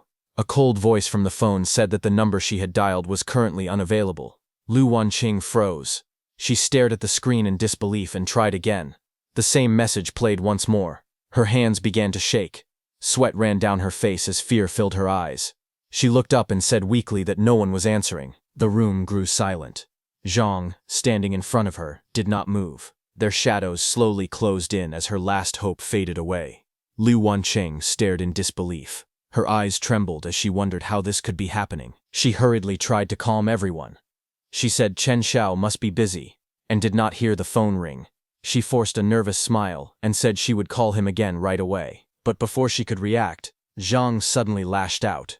He threw her phone and cursed her harshly, calling her stupid. He said Chen Xiao had already sold her out. He shouted that Chen Xiao never planned to repay the money from the start, and had only tricked her into signing. Hearing this, Liu Wanqing froze. Her face turned pale as she muttered in shock, unable to understand what she was hearing. Zhang grabbed her hair roughly and pulled her toward him. She screamed and told him to let go. Tears filled her eyes as she struggled. She shouted that they should go find Chen Xiao instead. She cried that only Chen Xiao had the things they wanted, and begged him to release her. A sharp scream filled the room, as Lu Wanqing was dragged down to the floor. She cried out in pain and fear while the men stood around her. The door burst closed with a loud crash, as Zhang forced Lu Wanqing inside. At the same moment, her phone slipped from her hand and fell to the ground. The screen shattered as it hit the floor. Broken sounds echoed while her cries continued. Her screams filled the air. She tried to speak, but only broken words came out. Fear overwhelmed her, as her screams grew louder. Elsewhere, Chen Xiao sat calmly in a quiet room. He leaned back in his chair, holding a glass of red wine. His phone lay on the table nearby, glowing softly. His expression remained relaxed and cold, as if everything was going exactly as planned. He lifted the glass slightly and looked ahead with a faint smile. In his mind, he addressed her calmly. He wished Lu Wanqing a good taste of the apocalypse passion. Some time later, Lu Wanqing's quiet apartment building stood under the city lights. One window was lit, while the rest remained dark. Inside the room, Zhang sat up while dressing, his back facing forward. Not far away, Lu Wanqing curled up on the bed. She hugged her knees tightly, her face buried near her hands. Tears fell as she sobbed again and again. Zhang then grabbed a cup from the table. The cup hit the surface with a hard sound. Zhang stepped closer and grabbed Lu Wanqing by the chin, forcing her to look up. He asked what good things were at Chen Xiao's place and told her to say it again. With tears streaming down her face and fear in her eyes, Lu Wanqing answered in a broken voice. She said there was air conditioning, cold drinks, and lots of food. She weakly whispered that his home had everything. Hearing that, Zhang's eyes narrowed as he looked down at her. Lu Wanqing told him to go find Chen Xiao, saying that he was the person they should be looking for. Tears streamed down her face as she cried and said that she really had nothing left. After getting all the information, Zhang threw Lu Wanqing onto the bed, her body curling up from the impact. He stood upright, thinking that if there was air conditioning and supplies, then he had caught a big fish this time. He smiled and turned to his men, telling them it was time to go. They left, slamming Lu Wanqing's door shut and leaving broken glass scattered on the floor. Lu Wanqing sat alone on the bed, covering her mouth as tears fell. She said that Chen Xiao had tricked her. Her eyes were filled with hatred as she shouted that he would die a horrible death. The street was quiet at night, with tall apartment buildings on both sides. Dim lights glowed from the windows as several figures walked down the empty road. A pair of polished shoes stepped forward, their footsteps echoing sharply against the ground. Ahead, a group moved through the darkness. One man led the way and spoke confidently. It was none other than Zhang Yang, and the one showing them the way was the woman who had tried to enter Chen's house but was denied. She pointed ahead and said this was the place. Chen Xiao lived right here. She claimed that Chen Xiao's home had the air conditioning running all day and night, with plenty of food and drinks. Then her tone turned bitter as she complained that Chen Xiao was extremely stingy and would not even share a sip of water. Hearing that, Zhang sneered and told the woman leading them that she had done well. He promised that once they got the supplies, she would receive plenty of benefits. Hearing that, she leaned forward with a flattering smile and thanked Brother Zhang, praising him as generous and saying it was no wonder he could become a big boss. In her mind, she imagined that when she went to Chen's house with Boss Zhang, Chen would immediately drop to his knees and beg desperately. Chen would cry that he was wrong and plead for his life. And to save himself, Chen would say that from now on his home would belong to them and he would live wherever they wanted. That woman smiled coldly and muttered that this time she would see just how arrogant Chen Xiao could still be. Boss Zhang's whole group arrived at Chen's house. They stopped right in front of it as Zhang looked up toward Chen's apartment. He touched his chin, sweat on his face, and narrowed his eyes.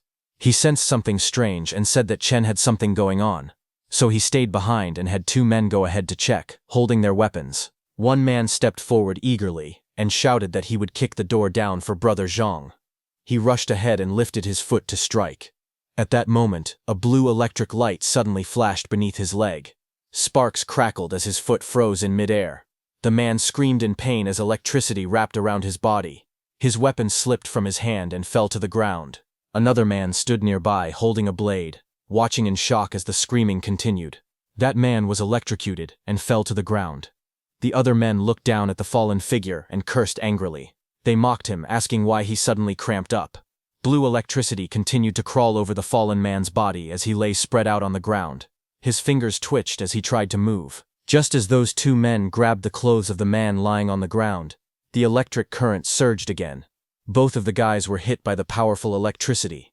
They screamed loudly, begging for help as the lightning wrapped tighter around their bodies. Seeing that, the others froze in place. Their faces stiffened as they stared ahead, unable to understand what was happening. Just then, above them, a small loudspeaker slid out silently from the rooftop. The group looked up together.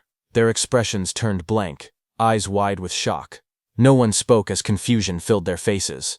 The loudspeaker suddenly activated, and Chen's cheerful voice echoed through the night, repeating words of blessing about good luck, joy, love, and prosperity spreading in all directions. The message continued to play again and again, its tone calm and festive, completely out of place in the tense night. At the same time, blue electric light burst out across the ground. Lightning surged violently and wrapped around those three men. Their bodies were thrown into the air as the current struck them hard. Painful screams filled the air. One man cried out in agony as electricity coursed through his body. The sound of electricity crackling drowned out everything else. Zhang cursed loudly in fear and anger as he staggered back, barely keeping his balance. Others rushed forward with weapons in their hands, but their steps faltered when they saw the lightning spreading across the ground. Blue electric arcs crawled along the surface like living snakes, blocking their path. A system notification popped up right in front of Chen, saying it detected intense negative emotion. Shock increased by 45, then 36, and then 22. Far away from the chaos, inside his quiet room, Chen leaned back comfortably in a chair. His legs rested casually, and he held a remote control in one hand. On the screen in front of him, the scene outside played clearly, showing the attackers being struck by electricity. He watched calmly, his expression relaxed. With an amused tone, he spoke softly. He commented that their luck was actually not bad. He pointed out that one of them had stepped directly onto the protective electric grid with a single foot. Zhang stepped forward angrily, gripping his weapon tightly. His face twisted with rage as he shouted at Chen Shao, telling him to stop playing tricks. He said that paying back debts was a matter of principle. He demanded that Chen Shao return the money, so everything could be settled. The woman beside him immediately echoed the accusation. She pointed at Chen Shao and shouted that he clearly had money to renovate his place. With a sneer, she questioned how Chen Shou's parents had raised him. The group glared upward, their anger burning hotter by the second. Inside the apartment, Chen Shao sat calmly in a chair. His posture was relaxed, one leg crossed over the other. He held a green popsicle loosely in his hand, his expression composed and cold. The noise outside did not disturb him at all. He spoke in a steady voice. He addressed Brother Zhang directly, and stated that the market price of his apartment was 4 million. He calmly pointed out that this amount was more than enough to cover the 3.5 million debt. Chen Shao's lips curved slightly as he continued. He said that as for Liu Wanqing's debt, they should go find her themselves. He asked what that matter had to do with him. Hearing that, outside, Zhang stood in the street and stared up at the building. His expression stiffened as the words sank in. His face tightened, sweat ran down his forehead, and his eyes widened with anger and disbelief. Inside his mind, his thoughts churned. He realized that in the current situation, supplies were everything. Money no longer mattered the way it used to. His jaw clenched as frustration and fury mixed together, leaving him grinding his teeth in silence. Chen Shao calmly held the popsicle to his lips, his expression relaxed. He spoke in an even tone, addressing Brother Zhang. He said that a wise man knows how to submit to circumstances. Since he was in a good mood, he suggested that they part on good terms. His gaze remained cold as he continued. He warned that if they kept looking for trouble, he would no longer be so polite. Saying that, Chen Shao extended his hand and pressed the red button on the table without hesitation. Outside, blue electric light exploded across the ground. Lightning surged violently, spreading in all directions. A sharp scream rang out as those people were struck by the current. Electric arcs twisted and snapped through the air. One of the men cried out desperately, shouting that he could not hold on anymore. His body convulsed as the electricity wrapped around him, bones visible through the glowing blue light. Red system panels appeared in the air, flashing warnings, saying that intense negative emotions had been detected. Pain rising sharply, followed by overwhelming despair. Brother Zhang and the remaining men stood frozen, watching their man's condition. Finally, Zhang turned and shouted furiously while retreating. He cursed Chen Shao, yelling that the Dahai gang would never let him off. As they fled into the night, another system panel appeared silently, recording the surge of intense anger. Above it all, Chen Shao remained inside, calm and unmoved, watching as the chaos outside faded away. Seeing all this, the woman's face twisted in fear. Her eyes trembled as dark shadows covered them, and her expression showed deep shock and hatred. Outside the tall apartment building, she was the only one left standing, looking up at the building as she could feel Chen's anger pouring down like flames from the sky. The next day, a warning panel appeared, showing that the temperature had reached 52 this Fus. The sunlight was blinding, washing the buildings in white and yellow light. Cars were parked along the road, but the heat made the entire place feel lifeless and suffocating. Inside the apartment, Chen Xiao lay casually on the sofa. He held a bowl of food and ate calmly, saying that it felt refreshing. On the television, a news broadcast played. The reporter warned that recently, many people had died from heat stroke. Citizens were advised to avoid going outside as much as possible. A temperature chart on the screen showed the heat continuing to rise, marked again at 52 tols. While Chen was watching the news, his phone suddenly vibrated on the table beside him. Chen Xiao turned his head slightly and looked toward the phone. His phone screen was filled with messages from the homeowners group. One message after another appeared, all calling his name. The woman from before accused him of being inhuman, saying he had food, water, and air conditioning, while elderly people and children were dying from the heat. Another message followed, calling him selfish and unfit to be a neighbor. More people joined in. Someone said that in extraordinary times, resources must be shared, or else he was no different from a murderer. Another message said they were about to die from the heat and demanded to know if he felt any shame at all. Someone else directly told Chen Xiao to come out and give everyone an explanation. Chen Xiao calmly lifted a glass of water and took a sip. His expression did not change. With his other hand, he casually slid his finger across the phone screen, scrolling through the messages without haste. As the messages continued to pile up, system panels appeared one after another. One panel showed that intense jealousy had been detected. Another panel followed immediately, reporting even stronger anger. Then suddenly, a larger red system window appeared, announcing that the total negative emotion value had exceeded 1,000 and that rewards were being calculated. Chen Xiao stood in front of the open refrigerator, looking at the neatly stored food inside. The shelves were filled with fruits, drinks, and packaged items. Everything was well organized and clearly abundant. He raised his phone and took a photo of the refrigerator, capturing everything inside. Then he sent that photo of the full refrigerator to the homeowners group chat. A message was sent along with it, stating that his stockpile was indeed quite large, and that anyone who wanted some could sign up. Almost immediately, replies flooded in. People rushed to respond, asking him to share a little. Someone begged him to send food to an elderly aunt, whose legs were not in good condition. Another demanded water first. More people quickly typed that they wanted to sign up. Chen Xiao looked down at his phone and typed another message. He clearly stated that he was not running a charity. If anyone wanted supplies, they had to exchange something of equal value. Otherwise, there would be no deal. He added that he refused freeloaders. The moment the message was sent, the tone of the group changed. Angry replies appeared. One person shouted that Chen Xiao was selfish and told him to hurry up and share the supplies if he wanted to be considered a good neighbor. Another accused him of revealing his true nature, claiming that refusing to save the dying would bring him karma sooner or later. Someone else threatened him, saying that if they starved to death he would not have it easy either. After sending that message, Chen Xiao leaned back on the sofa, his head tilted slightly upward. His phone slipped from his loose hand and rested near his fingers.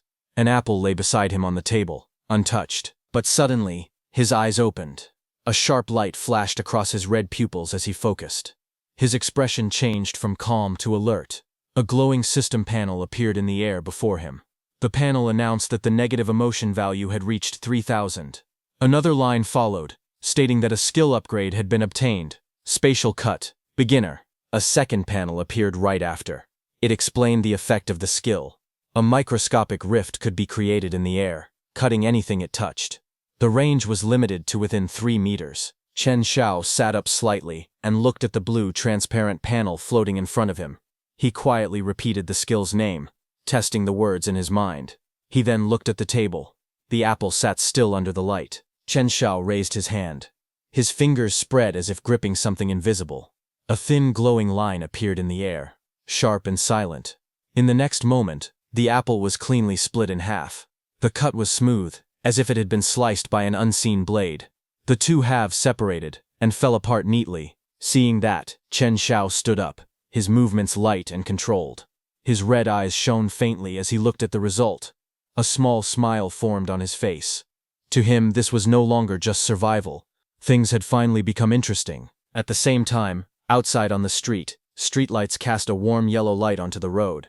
Parked cars lined both sides, while one red off-road vehicle moved slowly down the center of the street. A pair of red high heels stepped onto the ground. It was Lin Wancheng. She stepped forward. She wore a black dress that hugged her figure, with a sheer black shawl hanging loosely from her arms. Her expression was calm and cold as she looked ahead. Behind her, the red off-road vehicle door opened. Two men in black suits and sunglasses stood on either side of the open door, guarding it silently. Inside the vehicle, Liu Yang leaned back in his seat.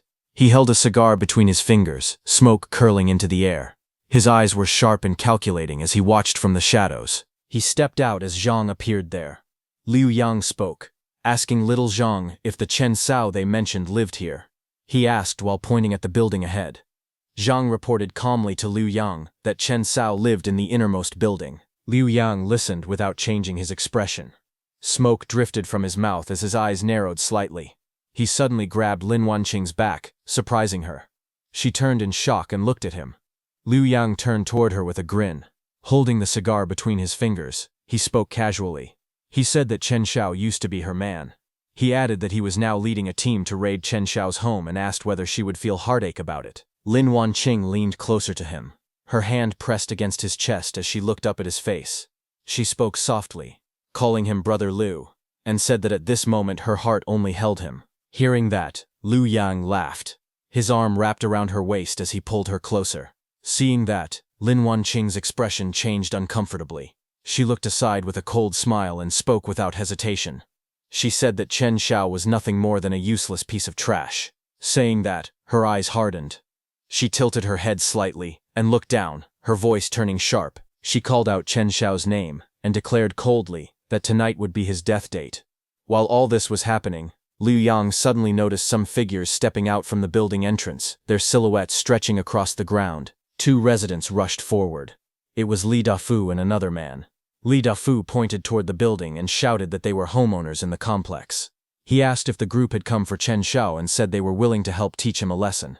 The other man quickly added that if Chen Xiao tried to escape, they would block his route, because they knew the area well. Liu Yang listened to them. He agreed and said that if they helped catch Chen Xiao, he would share some of the things in Chen Xiao's room with them. Hearing that, the two residents became excited. Li Dafu bowed slightly and thanked him, saying they knew a shortcut and would lead the way. Elsewhere near the building, chaos was visible. Liu Yang's men were emptying the whole neighborhood. Back on the street, Liu Yang, along with Li Dafu, began to move together. Liu Yang walked ahead with Lin Wanqing beside him, and several men followed from behind. The group reached the entrance of Li Dafu's shop, which was being robbed. Seeing that, Li Dafu rushed forward in panic, raising his hands and shouting that this was his home and that they were on the same side. His voice trembled as he tried to stop them. Liu Yang's men who were robbing the shop answered coldly, saying that it was no longer his home. They declared that the entire building now belonged to Boss Liu. On the other hand, Chen's aunt and nearby residents finally realized the danger. She screamed in fear and anger, saying they could not do this and that they had not provoked anyone. A tall man standing beside her kicked her to the ground. Chaos erupted, and Li Dafu and all the nearby residents were knocked down, their bodies scattered across the street. Chen's aunt sprawled on the ground, staring in despair as she thought about her greed. She admitted that she had been wrong, that everything was gone now, even her chance to survive. Another man shouted in regret, calling himself blind for trusting a bunch of beasts. Liu Yang's group moved forward, leaving those residents crying behind. Liu Yang and his men finally stopped right in front of Chen's building, standing confidently with weapons in their hands, metal bats glinting under the lights. Right at the front was Liu Yang, with Lin Wanqing beside him. Liu Yang's face was calm and ruthless, more men appearing from behind, weapons resting on their shoulders. The pressure was overwhelming as they closed in. At the building entrance, a figure finally appeared. It was Chen Xiao, stepping out into the light. Without hesitation, he lifted his arm and threw a sofa straight out of the doorway. The heavy furniture flew through the air and slammed onto the ground with a loud crash, breaking the silence and marking the moment Chen Xiao revealed himself. Chen sat calmly at the table, holding a piece of meat on a fork. He brought it to his mouth and took a slow bite, chewing without any hurry. His posture was relaxed, as if nothing around him mattered. He looked down from his seat and spoke casually, asking if everyone was looking for him. His tone was calm and almost amused as he continued holding the fork in his hand. Liu Yang glared fiercely. He leaned forward and threatened Chen, saying that death was close. He demanded the supplies and promised to leave the body intact if the order was followed. Lin Wanqing stood close beside him, her face tense and her eyes fixed on Chen. Chen lowered his head slightly and wiped his mouth with a napkin. His movements were slow and deliberate. He then lifted his gaze, his expression cold, and remarked that disturbing someone while eating was rude. Hearing that, the air suddenly became heavy. Liu Yang grew furious upon hearing Chen's words. He pointed at Chen and shouted angrily, ordering his men to cripple him. Several figures rushed forward at once. Weapons were raised. Clubs, blades, and a spiked flail swung through the air as they charged. Chen moved and dodged the first man's punch. The second attacker rushed in from the front, but in the next instant, Chen stepped forward and slammed him into the ground. The pavement cracked under the force. Another man leapt in from above, swinging his spiked flail down, but Chen turned sharply. With a powerful kick, he sent the attacker flying. The man's body spun through the air before crashing hard onto the ground. That attacker was struck mid-charge and thrown backward, his body skidding across the street. Suddenly, an axe came toward him, cutting through the air with a sharp, cold gleam, slicing forward at terrifying speed. It was a man with short hair who lunged aggressively at Chen with the axe. His face twisted with rage as he brought it down. Seeing this, Chen thought that they were forcing him to use a special technique. Suddenly, a cylindrical object fell right in front of him. The object tumbled across the ground, rolling to a stop near Li Yang's group. Li Yang and his companions froze for a split second. Their eyes widened as they noticed the object. Before anyone could react, a blinding flash erupted. A violent explosion burst outward, engulfing the area in smoke and light. The shockwave expanded rapidly, swallowing the street as debris and dust filled the air. When the smoke rose, everything was obscured. The battlefield vanished behind thick clouds. Liu Yang raised his arm to cover his mouth and nose as he coughed hard. His eyes narrowed as he shouted loudly that it was tear gas. He warned the others that Chen had a helper and ordered everyone to retreat first. Inside the smoke, Chen moved quickly. He leaped forward and jumped out of the smoke. Just then, a voice came from Chen's side. Chen turned his head toward a shadowed figure leaning against the railing. The figure spoke calmly, saying that the trouble caused was not small, but added that Chen's skills were indeed not bad. Chen faced the speaker directly. His expression was cold as he asked why the other person was here. From the darkness, Mukong stepped forward. With a faint smile, he asked if Chen still wanted guns, saying that he had good goods available. After Liu Yang and his men left, Chen took out some water for Mukong. Mukong looked at the box of bottled water and got very excited. He said that drinking ice water at a time like this meant Chen was living a very comfortable life. Chen calmly placed the box on the table and handed one bottle to Mukong, saying they should talk. He asked why Mukong had come here when this area was not his territory. Mukong casually reached out and grabbed the bottle of water. He said that Liu Yang's men had been stealing his business recently. Because of that, he had been watching Liu Yang for days. When he saw him come this way, he followed to take a look. He did not expect that Liu Yang was actually coming for Chen. While speaking, Mukong glanced at the stack of bottled water beside Chen. He pointed out that supplies had been scarce for a long time, yet Chen had a large stockpile here. He said that this kind of stock could not be gathered without special channels. Chen's eyes narrowed as he listened to Mukong. His expression turned cold, and he asked Mukong what he was trying to say. Mukong smiled and spoke calmly. He said that he was not trying to pry into Chen's supplies. He explained that Liu Yang had recently stockpiled a large amount of purified water, and he wanted to cooperate to get that water. He leaned closer to Chen and said that he was familiar with the layout of Liu Yang's underground business. He said that Chen only needed to find a way to get the water. Once it was taken, they could store it here first, and Mukong would handle selling it later. Hearing that, Chen also thought that as the temperature kept rising, water resources had truly become valuable currency. After a moment, he finally spoke and said that cooperation was fine. Hearing that answer, Mukong froze in place, his eyes widening in shock as he did not expect Chen to agree so easily. But before he could say anything, Chen spoke first and said that the profit would be split 9-1. He would take 9 parts, and Mukong would only get 1. Hearing that, Mukong frowned and replied sarcastically, saying that if it was 9-1, Chen might as well rob him directly. At that moment, a system notification appeared, showing that a strong negative emotion had been detected from Mukong, with shock increasing by 40 points. Chen waved his hand and told Mukong that if he was not willing, then there was nothing more to discuss. Hearing that, Mukong quickly grabbed Chen's leg and changed his tone, suggesting an 8-2 split. He said 8-2 should be fine, and complained that he also needed to eat and survive. At this point, he basically started begging loudly, tears flowing as he acted pitiful. Inside his mind, he thought that Chen was very confident, and must have a hidden trump card. He felt that apart from him, there was no one more suitable to cooperate with. After thinking for a moment, Chen finally agreed. He said that 8-2 would work. However, he added another condition. In the future, if any new goods were obtained, he would get the first pick. Whatever he left behind would be sold by Mu Chang. Mu Chang finally gave in and admitted defeat. He said that Chen wins. After the agreement was confirmed, Chen told him that the next step was to figure out the stronghold structure and how the personnel were arranged. After a few hours, they arrived at Liu Yang's base.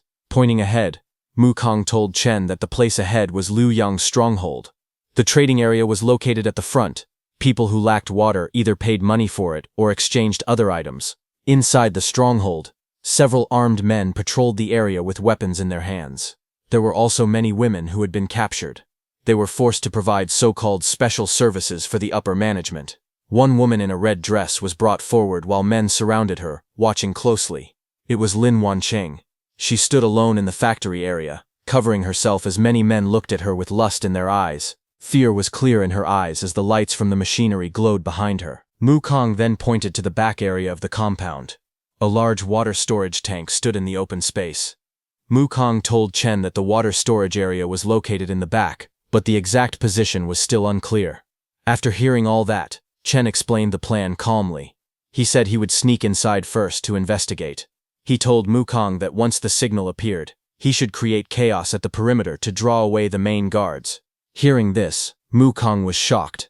He asked how Chen planned to move the water alone if he went in by himself. Chen jumped and told Mu Kong calmly that he had his own methods. He then leapt through the air, landing near stacked containers inside the facility. Armed guards patrolled the area, unaware of what was about to happen. Chen changed his clothes and walked forward inside the compound, covering his mouth casually as he moved. Suddenly, a guard noticed him and raised his weapon. The guard shouted, telling him to stop. He said that Chen looked unfamiliar and demanded to see his identification. The situation immediately became tense as Chen was stopped inside the restricted area. Chen took out a paper and told the guard that Boss Liu had sent him to count the water stock. He showed his card as proof. Hearing that, the guard laughed and said that counting water stock sounded fake. He asked if Chen was trying to trick a child. As he spoke, the guard raised his weapon and pressed it closer, clearly not believing him. At that moment, a system notification appeared, stating that negative emotion had been detected and mockery points were gained. Seeing that, Chen remained calm. He placed his hand on the guard's shoulder and thought that before he had only used his spatial cut to slice apples, but today he would cut something different. In the next second, Chen moved. A sharp spatial slash flashed through the air and struck the guard. The guard's eyes widened in shock as the attack hit him. He let out a painful cry and collapsed to the ground, unable to stand. The guard's expression twisted in agony as blood sprayed out. He cried out in pain and fell motionless on the ground. Another system screen appeared, detecting strong negative emotions, horror and pain. Hearing the commotion, a second guard rushed forward with a gun. Seeing the first guard's body on the ground, the second guard shouted angrily. He aimed and fired, bullets flashing through the dark. Chen twisted his body, dodging the bullets, and swung the green spatial blade again. The attack cut through the air and reached the guard. The guard's face filled with fear as he fired again. Gunfire echoed, but the green blade sliced across the guard's body, cutting him into two pieces. The guard screamed one last time as fear and despair surged through him. A final system notification appeared, showing strong negative emotions, fear and despair. Gunshots suddenly rang out across the area. Other guards shouted that an intruder had sneaked in and told everyone to hurry up. Armed guards rushed forward with their weapons raised. They spread out quickly, searching the area while moving toward the source of the noise. One man fired his gun while turning a corner, but little did they know that the intruder, Chen, stood calmly nearby. While Chen was hiding, a hand suddenly reached out from the darkness and grabbed him. Chen turned sharply to look back, his eyes cold and focused. At the same time, guards gathered around the large water storage tank. More people arrived, surrounding the area as they began a full search. Several armed guards moved toward a nearby building, pointing their weapons and checking inside. Shadows filled the area as more guards closed in from all directions. The one who grabbed Chen from behind turned out to be Li Yu. the woman Chen had saved in Chapter 2. Li Yu raised her finger to her lips, signaling Chen to stay quiet. Both Chen and Li Yu crouched beside a metal building to hide. Chen asked why she was there. Li Yu told Chen that she had been captured. She then asked if he had been captured too. Hearing that, Chen asked if she knew where the water stockpile was. Li Yu replied that they had made her clean up, so she had already figured out the layout and could take him there. However, there were too many guards outside. Suddenly, both Chen and Li Yu noticed something. They turned and saw a metal bucket, and quickly formed a plan. As the armed guards rushed forward searching, a heavy crash suddenly echoed as the metal bucket fell to the ground in front of them. The guards noticed the movement and shouted that someone was over there. They raised their weapons and rushed forward, urging each other to move quickly. But when they arrived, they only saw a metal bucket. Meanwhile, in a dark alley behind them, Li Yu led Chen away. She told him to follow her and said there were no surveillance cameras along that path. They ran together through the narrow passage, avoiding everyone who was searching for them. After Li Yu led Chen to the place where Li Yong was hiding the water, Chen told Li Yu to find a place to hide and wait for him to come back out. Li Yu looked at him quietly and nodded. Chen then walked toward a metal door. He raised his hand, and blue energy gathered around it, forming an energy ball. Chen placed his palm against the surface and slammed the energy into the wall. The energy spread outward in waves as he pressed harder. The blue light burst forward, and the door reacted under the force of his hand. With a loud explosion, the wall shattered. Rocks and debris flew everywhere as Chen burst through. The entire gate exploded with a massive blast, shocking a guard who was patrolling inside. The stunned guard stared at the hole in the wall and shouted in fear, asking who it was and how they got in. Seeing the guard, Chen's red eye glowed in the darkness. In the next second, he moved with lightning speed as a red light flashed. Before the guard could fight back, his neck was struck down instantly. Blood splashed as his expression froze in terror. A cold system screen appeared, showing that strong negative emotions had been detected. Shock, fear, and pain surged all at once. Li Yu slowly opened the warehouse door and peeked inside. She looked worried as she spoke, saying that Chen Xiao had been inside for a long time and wondering if something had happened to him. Suddenly, a loud explosion shook the place. Flames and debris burst out, and rocks flew through the air. Li Yu rushed forward in shock. Smoke filled the warehouse as burning pieces fell around her. She grabbed a brick tightly with both hands, her face tense. Through the smoke, she noticed a dark human figure standing ahead. Startled, she turned toward the shadow. The next moment, she screamed and swung the brick down with all her strength. Before it could hit, Chen stepped in front of her. He caught the attack easily. They stood face to face, staring at each other at close range.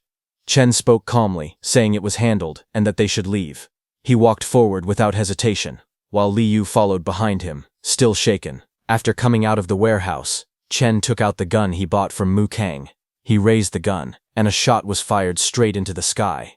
It was a kind of firecracker. A bright flash exploded above the buildings, lighting up the night. Li Yu looked up in surprise, her hand covering her mouth. Chen stood in front, wearing a faint smile, completely calm. From a distant rooftop, Mu Kang watched the scene while holding a bottle. Fireworks burst in the sky as he commented that Chen Xiao was not bad at all. He then pushed a cart forward at high speed. Inside the cart were several glass bottles, all burning with flames. From above, the flaming bottles were thrown down one after another. The bottles spun through the air as fire wrapped around them. They crashed into the factory below. Flames burst out and spread across the buildings. Thick smoke rose into the sky as the fire grew stronger. Inside the factory, people shouted in panic. They yelled for the fire to be put out. Someone realized what it was and shouted that it was an incendiary bomb, telling everyone to run. Meanwhile, on a rooftop, Chen ran while looking back at the spreading flames. Fire burned on all sides. Li Yu led the way, telling Chen that this path would lead them out through the south gate. Just then, Chen felt that someone was following him from behind. His face darkened when he saw who it was. It was Lin Wanqing. She rushed toward him through the flames and grabbed onto him tightly. With tears streaming down her face, she begged him to take her along. She said she wanted to leave this place with him. She pleaded, reminding him that they were once lovers. She cried and promised that if he took her away, she would not blame him for using her name to take out loans. Her voice trembled as she begged again and again. Hearing that she wouldn't blame him, Chen Xiao looked down at her without warmth. He let out a quiet laugh and told her that she did not understand the situation at all. Tears rolled down her cheeks as she stared at him in despair, her face filled with regret and pain. Tears fell from Lin Wanqing's eyes. Her face trembled as fear and regret filled her expression. The scene shifted to her memories. Inside the room, she was trapped. She said they forced her every day and made her serve those old men. She said that if she resisted, they beat her. If she tried to run, they caught her and dragged her back. She cried and said she had nowhere else to go. She begged Chen Xiao to let her live with him, saying she would do anything for him. Chen Xiao leaned close and spoke in a low voice. He reminded her of the past. He said she laughed at him for being poor, called him useless, slept with old men behind his back, betrayed him, and led Liu Yang to kill him. He asked her if she had ever thought this day would come. Her eyes widened in shock as she stared at him, unable to speak. Chen remembered his past life, where he was lying on the ground, pierced by metal rods, while Lin Wanqing and her lover stood around him in the red-lit darkness. Remembering all that, Chen felt cold and heavy. In his mind, he asked her that in the past life where she had betrayed and killed him, if she had ever thought this day would come. Scenes from the past appeared in his mind again. She had held a blade and hurt him while others watched. Blood stained his body as he screamed in pain. That memory was clear and cruel. In the present, Chen moved. He kicked her away without hesitation. Lin Wanqing fell hard to the ground, her acting exposed. He looked down at her and said her performance was still terrible. He turned his back on her and told Li Yu to leave with him. Li Yu hesitated, shocked, then followed as he walked away toward the burning factory. Lin Wanqing sat on the ground, watching them leave. Rage filled her face. She clenched her teeth and shouted his name, calling him ruthless. She declared that if she was not allowed to live, then she would make sure no one else lived easily either. Her anger burned as fiercely as the flames behind her. Chen's system screen suddenly appeared, showing that an intense negative emotion had been detected. The hatred level surged to an extreme value. On the other hand, inside the burning warehouse, Boss Lu shouted in panic, asking where the water was and whether the water was safe. The large metal door burst open. Boss Lu rushed in from outside with his men, holding guns as flames and smoke spread around them. Boss Lu looked around, but there was no trace of the water he had hidden. On a cracked wall, a message was written in red, warning Boss Lu that this time only his water had been taken, but next time his life would be taken instead. Boss Lu stared at the message in shock and fury.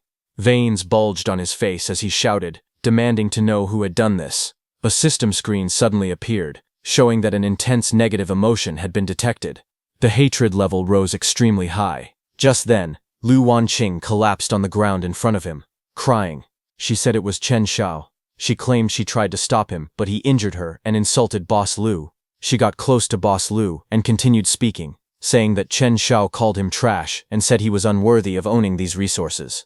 She hugged Boss Lu and said that Chen Xiao wanted to kill all of them. She was clearly making Boss Lu angry at Chen, and it worked. Boss Lu's face twisted in rage. He clenched his fist and shouted for everyone to follow him to the south gate and kill Chen Xiao. At the south gate, some open barrels lay scattered as sparks fell to the ground. Chen calmly commented that it was quite a commotion. Mu Kong asked Chen to explain what had happened. Right in front of them, Boss Lu stood alone with his men. His expression dark and angry. Chen Xiao stood calmly, holding a burning torch in his hand. He looked relaxed and even smiled, saying Boss Liu had arrived quickly. Boss Liu pointed forward and roared, ordering his men to go and get Chen Xiao. Several men rushed forward, gripping knives and weapons as they charged through the fire. Seeing them coming, Chen threw his burning torch toward the barrels, which were filled with explosives. They immediately caught fire and exploded, creating a firewall between Chen and Boss Liu's men. The flames surged higher, blocking the way. Seeing this, Boss Liu grew more and more furious. He shouted Chen Xiao's name loudly, swearing that he would kill him. A system notification appeared in front of Chen, showing that intense negative emotion, hatred, had been detected. Chen Xiao smiled and thanked Boss Liu. He said he would take these emotion points and signaled that he would kill Boss Liu. Seeing that Boss Liu grew even angrier, another system notification appeared, stating that negative emotion points had reached 3,000 and a new skill, Spatial Barrier, had been unlocked. After escaping from there, the scene shifted to Chen's house. Loose papers drifted through the night as Chen's building stood quietly, one window still glowing with light. Inside, Mu Kong laughed loudly while holding a glass of drink. He shouted, telling Chen that what just happened was too awesome. He joked that old dog Liu was probably tearing his house apart in rage right now. They were at the dinner table, and a hot pot was set on it.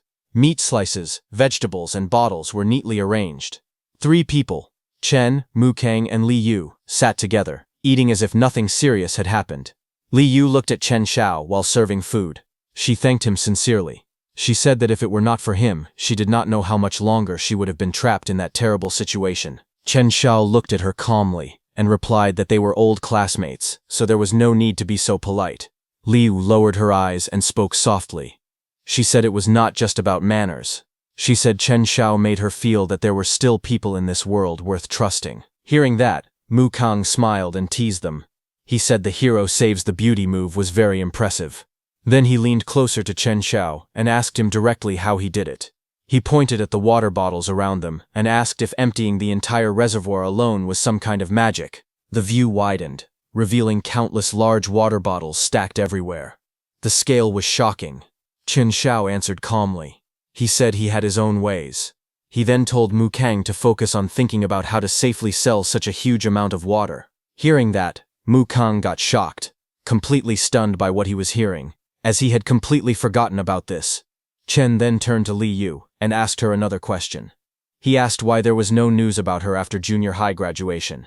Li Yu lowered her head and answered slowly. She said that after graduation her family had accidents. Her expression darkened. In her mind, a memory surfaced. One day, when she returned to her house, she called out for her parents, but what stood in front of her was a dark door filled with blood. With a heavy heart, Li Yu finally revealed the truth. She said her parents went missing at the same time. Hearing that, both Chen and Mu Kang fell silent. They listened without interrupting, their expressions turning serious. Just then, suddenly, heat and smoke filled the room. Flames rose outside the building, shocking them completely. All three of them rushed to the window and saw the streets below burning. Mu Kang stared in shock, shouting that it was on fire outside. He couldn't believe his eyes. They looked through the CCTV Chen had placed around his building. On the television screens, chaos appeared. People were trapped, and a voice cried for help, begging someone to save the children. Seeing that, Mu Kang's anger burst. He slammed the table and shouted that this was Boss Liu doing. He accused him of trying to drive everyone to death. Chen and Li Yu stared at the burning scene in shock. Liu came to Chen and asked quietly if they should do something, but Chen didn't say anything. He watched the flames spreading everywhere. Innocent people screamed for help. They reached out desperately, begging to be saved, but seeing them, Chen remained calm.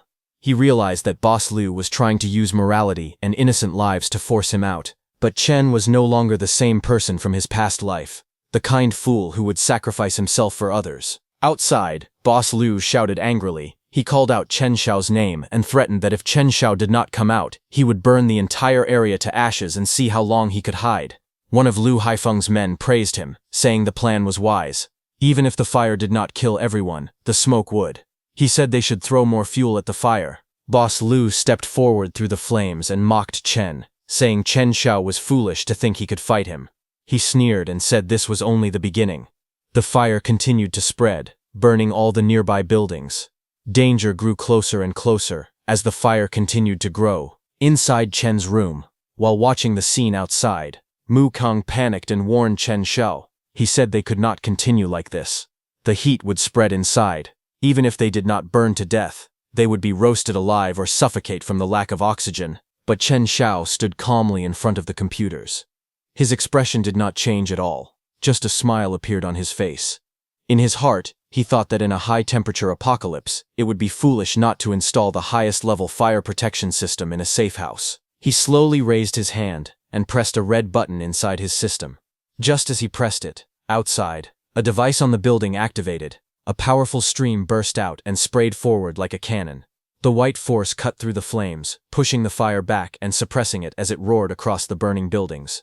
Next, some barrels were thrown and scattered across the ground. They released smoke, which formed a thick wall, blocking the way forward. They were filled with fire extinguishers, which immediately started extinguishing the fire around them. Watching from inside, Mu Kang stared at the screen in shock. He realized that the barrier blocking the fire was made from nano-grade aerogel. He couldn't believe it. This level of material was military grade. Seeing that, Liu covered her mouth in disbelief as she looked at Chen. She finally understood how the building was stopping the fire from breaking in. Outside, Boss Liu, standing in the flames, slowly lifted his head. He looked at the building ahead, his eyes cold and sharp. The fire reflected in his gaze as he sneered. He muttered that this was nothing but a struggle before death. One of Boss Lu's men raised a bottle and threw it with all his strength. The bottle flew through the fire and smoke. It exploded with a huge blast. The explosion shook the ground. Those fire extinguisher barrels were blasted away, and the flames surged higher. The explosion sent Boss Lu's men flying, injuring them. But Boss Lu didn't care. He shouted angrily, ordering them to keep going. He said he did not believe the other side's defense could last forever. Just then, one of his men panicked and yelled that the fuel was almost gone. He said the white mist was too terrifying. At that moment, Chen stepped out calmly, holding a megaphone. He spoke lightly, asking Boss Lu if he had played with fire long enough. He invited Boss Lu inside for a glass of ice water to cool down. Hearing that, Boss Lu and his men, who stood in formation on the burning ground, grew very angry. A red system screen appeared in front of Chen, saying it detected 888 strong anger negative emotion. Boss Lu clenched his fists and changed his mind. He said killing Chen Xiao would be too easy. He wanted something worse. In his thoughts, he claimed Chen's house for himself. It was fireproof, strong, and self-sufficient. He believed it was the perfect shelter. He laughed and said fire attacks would not work. If that was the case, he would tear away the last bit of civilization himself. He looked toward two people who were tied together. They were residents of Chen's building. They trembled in fear, their faces pale as they looked toward the danger. Chen stood silently, holding the megaphone. His eyes were cold and calm without fear. The flames continued to burn as their confrontation was far from over. Flames raged across the street as Boss Lu shouted in anger. He called out for Chen Xiao to come out and face him. He said people were suffering because of him and demanded that he stop hiding. Chen's aunt cursed him loudly, calling him a brat who had offended Boss Lu and dragged everyone into danger. She begged him to come out and take responsibility. Inside, Mu Kong stood firm with anger burning in his eyes. He said that Lu Haifeng had gone too far and that if things became worse, he would rush out and fight him to the death. But Chen wasn't angry like that.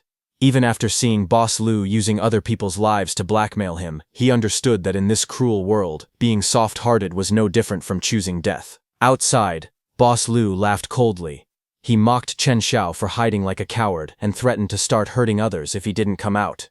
Grabbing an old man by the collar, he warned that Chen Xiao would face a terrible death for what he had done. Watching from inside, Chen immediately recognized that old man as Grandpa Wang.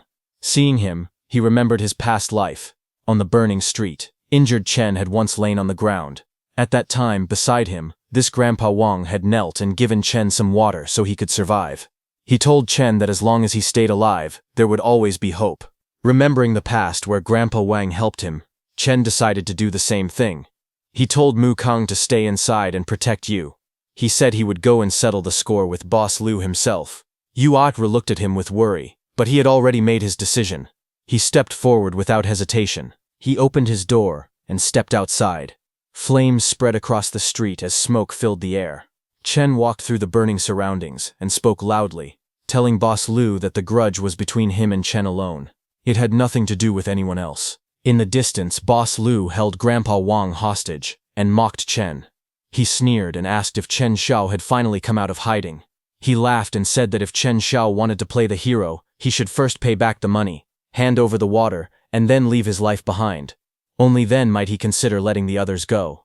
Hearing those words, Chen repeated them softly with a faint smile. He asked if Boss Lu really thought he wanted to play the hero. Chen declared loudly that he had no interest in that. Hearing this, Boss Lu became confused. Chen looked at Boss Lu without fear and said that fighting and killing were boring and that it only damaged one's karma. Then he suggested another way to settle things. He said he had heard that Boss Lu used to run a casino, so he proposed solving the conflict using the method Boss Lu was best at. He suggested making a bet. Chen Xiao said that if Boss Lu won, everything he owned would belong to him. But if Chen Xiao won, Lu had to release Old Man Wang and leave the area immediately. Hearing this, Liu laughed loudly and agreed to the bet. He took out the gambling cup and accepted the challenge without hesitation. Liu declared that they would bet on the size of the points. One round would decide life or death. Saying that, he threw the cup forward with force, starting the deadly gamble. Chen Xiao caught it calmly, his expression steady and confident as he said that he would bet on big. A tense atmosphere filled the area as the two stood facing each other like enemies in a duel. Dice rolled inside the cups as both of them prepared for the gambling showdown. Boss Liu shook the cup confidently, his arm swinging with force. At the same time, Chen stayed calm and steady, showing no fear as he shook his own cup. They glared at each other fiercely, neither willing to back down. Both of them then moved even more fiercely, shaking their cups from all directions and leaving no gap. Then at the same time, both slammed their cups onto the table, ready to reveal the result. But before revealing, Boss Liu pressed a button hidden in his cup. A mechanism moved inside his cup, and all the dice turned, showing sixes. Boss Liu smirked as he lifted his cup first. 3 sixes appeared on the table. His followers instantly cheered loudly, shouting that their boss had won. Laughing proudly, he declared that it was 3 sixes, and that his opponent had lost. However, Chen remained calm. He slowly spoke, telling them not to rush because the winner had not yet been decided. As he said that, Chen used his space cut skill to split all 3 dice into pieces. Chen then lifted his cup, revealing the broken pieces of the dice underneath. Seeing that, Boss Liu and his men were shocked. Chen said that Boss Liu's dice did not seem very good. Chen's neighbors, who were Boss Liu's hostages, stared in shock as the dice broke cleanly in half. Chen then counted the total points again, and it came out to 21, higher than Boss Liu's supreme roll. Boss Liu stood frozen in disbelief. With a calm expression, Chen looked at Boss Liu and declared that he had lost. He ordered him to release the captive immediately. Boss Liu tried to speak but couldn't find anything to say, and that angered him. Boss Liu shouted, asking Chen how dare he cheat in front of him. A system notification suddenly appeared beside Boss Liu, showing that strong negative emotions had been detected. Chen gained 500 anger points. Furious, Boss Liu cursed and rushed forward, yelling at Chen to go to hell. He pulled out a knife and charged straight at Chen with murderous intent. Not far away, the captives watched with fear. They trembled as Boss Liu aimed at Chen. Meanwhile, Chen remained calm. A faint smile appeared on his face as he thought that it was just in time to test his new skill. Boss Liu lunged forward with the knife raised high, aiming to strike Chen down. The blade flashed under the dim light as he attacked without hesitation. But Chen moved to his side and dodged the knife. Before Boss Liu could reach him, something shot past him into the air at high speed. It was a smoke bomb, which flew past Boss Liu's face and slammed into the ground between them. In the next moment, a loud explosion erupted. Smoke and dust filled the area. Boss Liu's subordinates panicked and shouted for their boss. They rushed toward the smoke, calling out to him. When the smoke cleared, Boss Liu stood there coughing but alive. His men asked if he was okay. Boss Liu covered his mouth and said he was fine. Then he ordered them to go and find Chen immediately. As he looked ahead, he saw Chen standing right in front of him inside the smoke. Boss Liu pointed and told his subordinates that Chen was up ahead.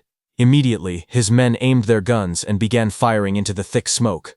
Boss Liu shouted angrily, ordering them to beat Chen to death without mercy. But suddenly, an energy slash came and cut down a man standing beside Boss Liu. Boss Liu heard a shout of pain and turned in shock. He demanded to know what was happening as chaos broke out in front of him. In the next moment, one more man standing in front of Boss Liu was struck by that energy attack and thrown aside. Seeing his men cut in half, Boss Liu just stood there with a knife in his hand. Through the smoke, Chen stood calmly, completely unharmed. Not a single scratch was on him. He remained standing there without fear. Boss Liu clenched his weapon and yelled that he didn't care how strong Chen was. He declared that there was no way Chen could dodge the next attack. With rage in his eyes, Boss Liu fired a missile with a rocket launcher, telling Chen to die. As the missile shot forward, Boss Liu declared that Chen's inheritance belonged to him alone. At that moment, a blue barrier formed around Chen as a system notification appeared, announcing that a spatial barrier had been activated. The missile slammed into the barrier with tremendous force, but it could not break through. The impact shook the surroundings, yet Chen Xiao remained standing calmly inside the barrier. The missile cracked and began to break apart. Boss Liu stared in shock. He could not understand what was happening. Even after the missile struck, it failed to harm him. Boss Liu couldn't believe his eyes that Chen could actually block a missile. Chen Xiao stood there quietly, looking down at them without fear. With a faint smile, he spoke calmly. He asked Boss Liu if he really wanted to lose in front of so many people. Then he coldly asked if Boss Liu wanted to go back on their bet. The next second, Chen used his space cut skill and sliced the missile into pieces in mid-air. As the missile fell to the ground, Chen walked toward Boss Liu with a calm face. Seeing him coming, Boss Liu became scared. The rocket launcher fell from his hand after he saw what Chen did. Chen picked up a knife from the ground and told Boss Lu that since he didn't even have a decent knife, he was not worthy of negotiating terms with him. Seeing Chen, Boss Lu realized that something was wrong. There was definitely something fishy. Chen looked at Boss Lu with a cold expression and said that he had looked for trouble with him time and time again, repeatedly challenging his bottom line. So this was the time to settle their score. Hearing that, Boss Lu felt a chill as he realized the situation was turning against him. In his heart, Boss Lu thought about the losses and how fighting further would only hurt him more. He began to consider that Chen's Safehouse and abilities were too valuable. He thought it was better to recruit Chen, so that he could earn back his previous losses with interest. He quickly changed his attitude and forced a smile. Sweating nervously, he said it was all a misunderstanding and suggested that they could be friends after the fight. Boss Lu tried to make peace, hoping to strike a deal and avoid further trouble. Boss Lu lay on the ground, sweating heavily. He looked up at Chen Xiao and begged him to listen. He said that killing him would only stain Chen Xiao's hands with blood. Desperate, he added that in this world, human life was cheap, but he could help Chen Xiao survive and live better. He quickly revealed that he had a batch of medicine, antibiotics like penicillin and cephalosporin. He asked if Chen Xiao understood how precious those medicines were now. Boss Liu explained that even a small infected wound could take a person's life. If Chen Xiao let him go, he promised to share the medicine. Chen Xiao listened quietly, his red eyes cold and unreadable. After a moment, he calmly said that in times like these, antibiotics were indeed valuable, like real currency. Then he leaned closer and told Boss Liu honestly that he had far more supplies stored than he could imagine. Boss Liu tried to smile and argued that Chen Xiao only had food and water, but no medicine. He warned that a single illness could be fatal. Finally, he suggested cooperation. He said the medicine was hidden in an abandoned factory in the West District, and only he knew the password. Chen Xiao looked down at Boss Liu and calmly said that it was all right. Then he patted Boss Liu's shoulder and added that tonight's matter would end there. Hearing that, Boss Liu quickly agreed. He said it was good that the misunderstanding had been cleared up. Chen Xiao put an arm around Boss Liu's shoulder and told him to go ahead. He said they could talk about the details another day. Boss Liu walked forward, rubbing his head, still shaken. Soon his men stepped closer and called out to him. Boss Liu regained his composure. He looked at his brothers and told them it was time to leave. With that, he led his men away into the night. After Boss Liu and his men left in a hurry, Chen Xiao stood alone on the empty street. Smoke drifted through the air, and the burning cars lit the night with orange flames. He lowered his head slightly, a faint smile on his lips. He let out a quiet laugh, and thought to himself that a password alone could never stop him. Even without a password, he could still open the door. Later, he walked toward a group of people waiting near the stairs. He gently held Grandpa Wang's hand and told him that everything was fine now. He said all those people were gone. The others around them slowly relaxed, but Chen's aunt looked at Chen with anger in her eyes. Before she could say anything, she suddenly remembered that even Boss Liu couldn't do anything. Sweat rolled down her face as fear filled her eyes. At that moment, a system notification appeared, showing that fear had increased by 100 points. Grandpa Wang held Chen Xiao's hands tightly and thanked him with tears in his eyes. He said that Chen Xiao had saved his life. If he ever needed this old man in the future, he should just ask. Even though he was old and could no longer risk his life in a fight, he could still plant seedlings and help with chores. Chen Xiao gently told Grandpa Wang that he understood his feelings. He asked him to go back home first, lock the door, and get some proper rest. Later that night, the city was covered in a deep red glow under a blood-colored moon. As Boss Liu and his men walked through the alley, one of his men admitted that Chen Xiao had truly scared him. Boss Liu snorted coldly. He called Chen Xiao a rash young man and said there was no way he would really share the medicine. Cooperation? That was a joke. He took out a cigar and smiled darkly. He said he had only been stalling. First, he would steady Chen Xiao and wait until he got the supplies into his own hands. After that, he would decide how to kill him.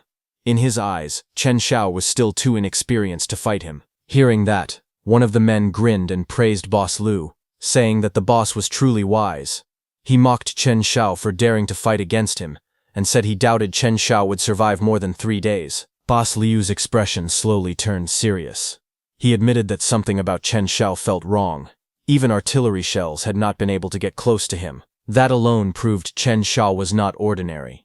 He calmly told the red-haired man, whom he called Pineapple Head, to spend the next few days investigating Chen Xiao carefully. But before he could finish speaking, something sudden and very bright sliced through the air.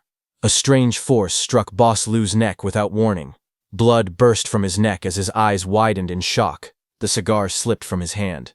His men froze in fear. They stared at him in horror and shouted that they had seen a ghost. Panic spread among them as they screamed and ran. Moments later, Boss Lu's body lay motionless on the cold ground of the alley. Under the red moon, the narrow street fell silent once again. Under the red sky, Chen Xiao stood quietly on the rooftop. He looked down at Boss Liu below with calm eyes. Stretching out his hand slightly, he said softly that Boss Liu's story had ended forever. The next morning, an emergency broadcast spread across the city. It announced that the global high-temperature disaster was completely out of control. Many climate tipping points had been broken, and the ecosystem was close to collapse. The authorities officially advised people to make a choice based on their situation. They could migrate north to temporary shelters built by the government, or they could stay where they were and wait for rescue.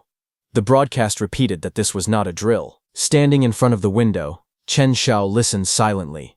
He thought that going north to the so-called Pure Land would only lead to another disaster. Waiting for rescue was even more unrealistic. In his heart, he knew the real nightmare had only just begun. He remembered from his previous life, seeing a giant snake lift its head. Its red eyes glowed fiercely as it opened its mouth wide. Chen knew that soon something even more terrifying was about to happen. In the burning world, strange changes began to occur. Heat-resistant mutant beasts appeared. They were not afraid of the extreme temperatures. With glowing eyes and huge bodies, they roamed freely, ready to devour everything humans had built. Among humans, some people awakened special powers. These awakened ones began to form their own groups to fight for food, water, and supplies. In the struggle for resources, they did not hesitate to fight and even kill each other. Chen Xiao understood this clearly. He knew that guarding his safe house was not enough. He wanted to turn it into the final fortress for survival in this apocalypse. Outside, people gathered in front of his building. They shouted angrily that they were starving and that their homes had been burned to ashes. They called Chen Xiao, asking what he was doing now. The crowd grew angrier. They complained that Chen Xiao was occupying such a big and strong fortress all by himself. Inside, he had food, drinks, and even air conditioning, while everyone else was starving in the heat. They questioned what right he had to live like that. Some of them shouted for him to come out. They blamed him for refusing to help earlier, and said that everyone's suffering was his fault. They demanded an explanation. One man stepped forward and declared that they had already decided. Chen Xiao had to share the safe house. Everyone would take turns living inside it. They claimed it was for the sake of collective survival. While the crowd banged on the door outside, Chen Xiao remained calm inside his apartment. He stood in his cool kitchen, quietly cooking a steak. The sound of sizzling meat filled the room. Music notes floated lightly in the air, and everything inside felt peaceful. After plating the steak neatly, he even took out his phone and snapped a photo of the meal. The temperature inside the room showed a comfortable 22 degrees. He then posted that photo in the society group chat. Soon, comments began to appear online. People were shocked that he was still eating steak. They complained that they could not even get water to drink. Yet he was still using air conditioning. Some angrily called him selfish and said he was doing it on purpose. But Chen Xiao did not seem to care at all. A system screen appeared in front of Chen Xiao. It showed that jealousy had increased by 150 points, anger by 130, and despair by 95. The negative emotions from outside were rising quickly. Looking at the phone in his hand, Chen Xiao smiled faintly. He calmly thought that incompetent fury was the cheapest emotion in the apocalypse. Outside, one of the men stared at his phone with wide eyes, his face twisted with rage. He cursed loudly, saying that Chen Xiao refused to share even a simple toast, yet he was eating steak and living comfortably. He swore that he would kill him. In his anger, the man smashed his phone hard onto the ground. Some time later, Chen Xiao opened his door to go outside, saying he would first scout the abandoned factory in the West District. But just as he stepped outside, the hot wind blew fiercely against his face. Chen blocked it with his arm as the scorching heat filled the air. Sweat slid down his face because of the intense temperature outside. Just as he looked ahead, a sharp blade suddenly flew toward him at high speed, cutting through the air.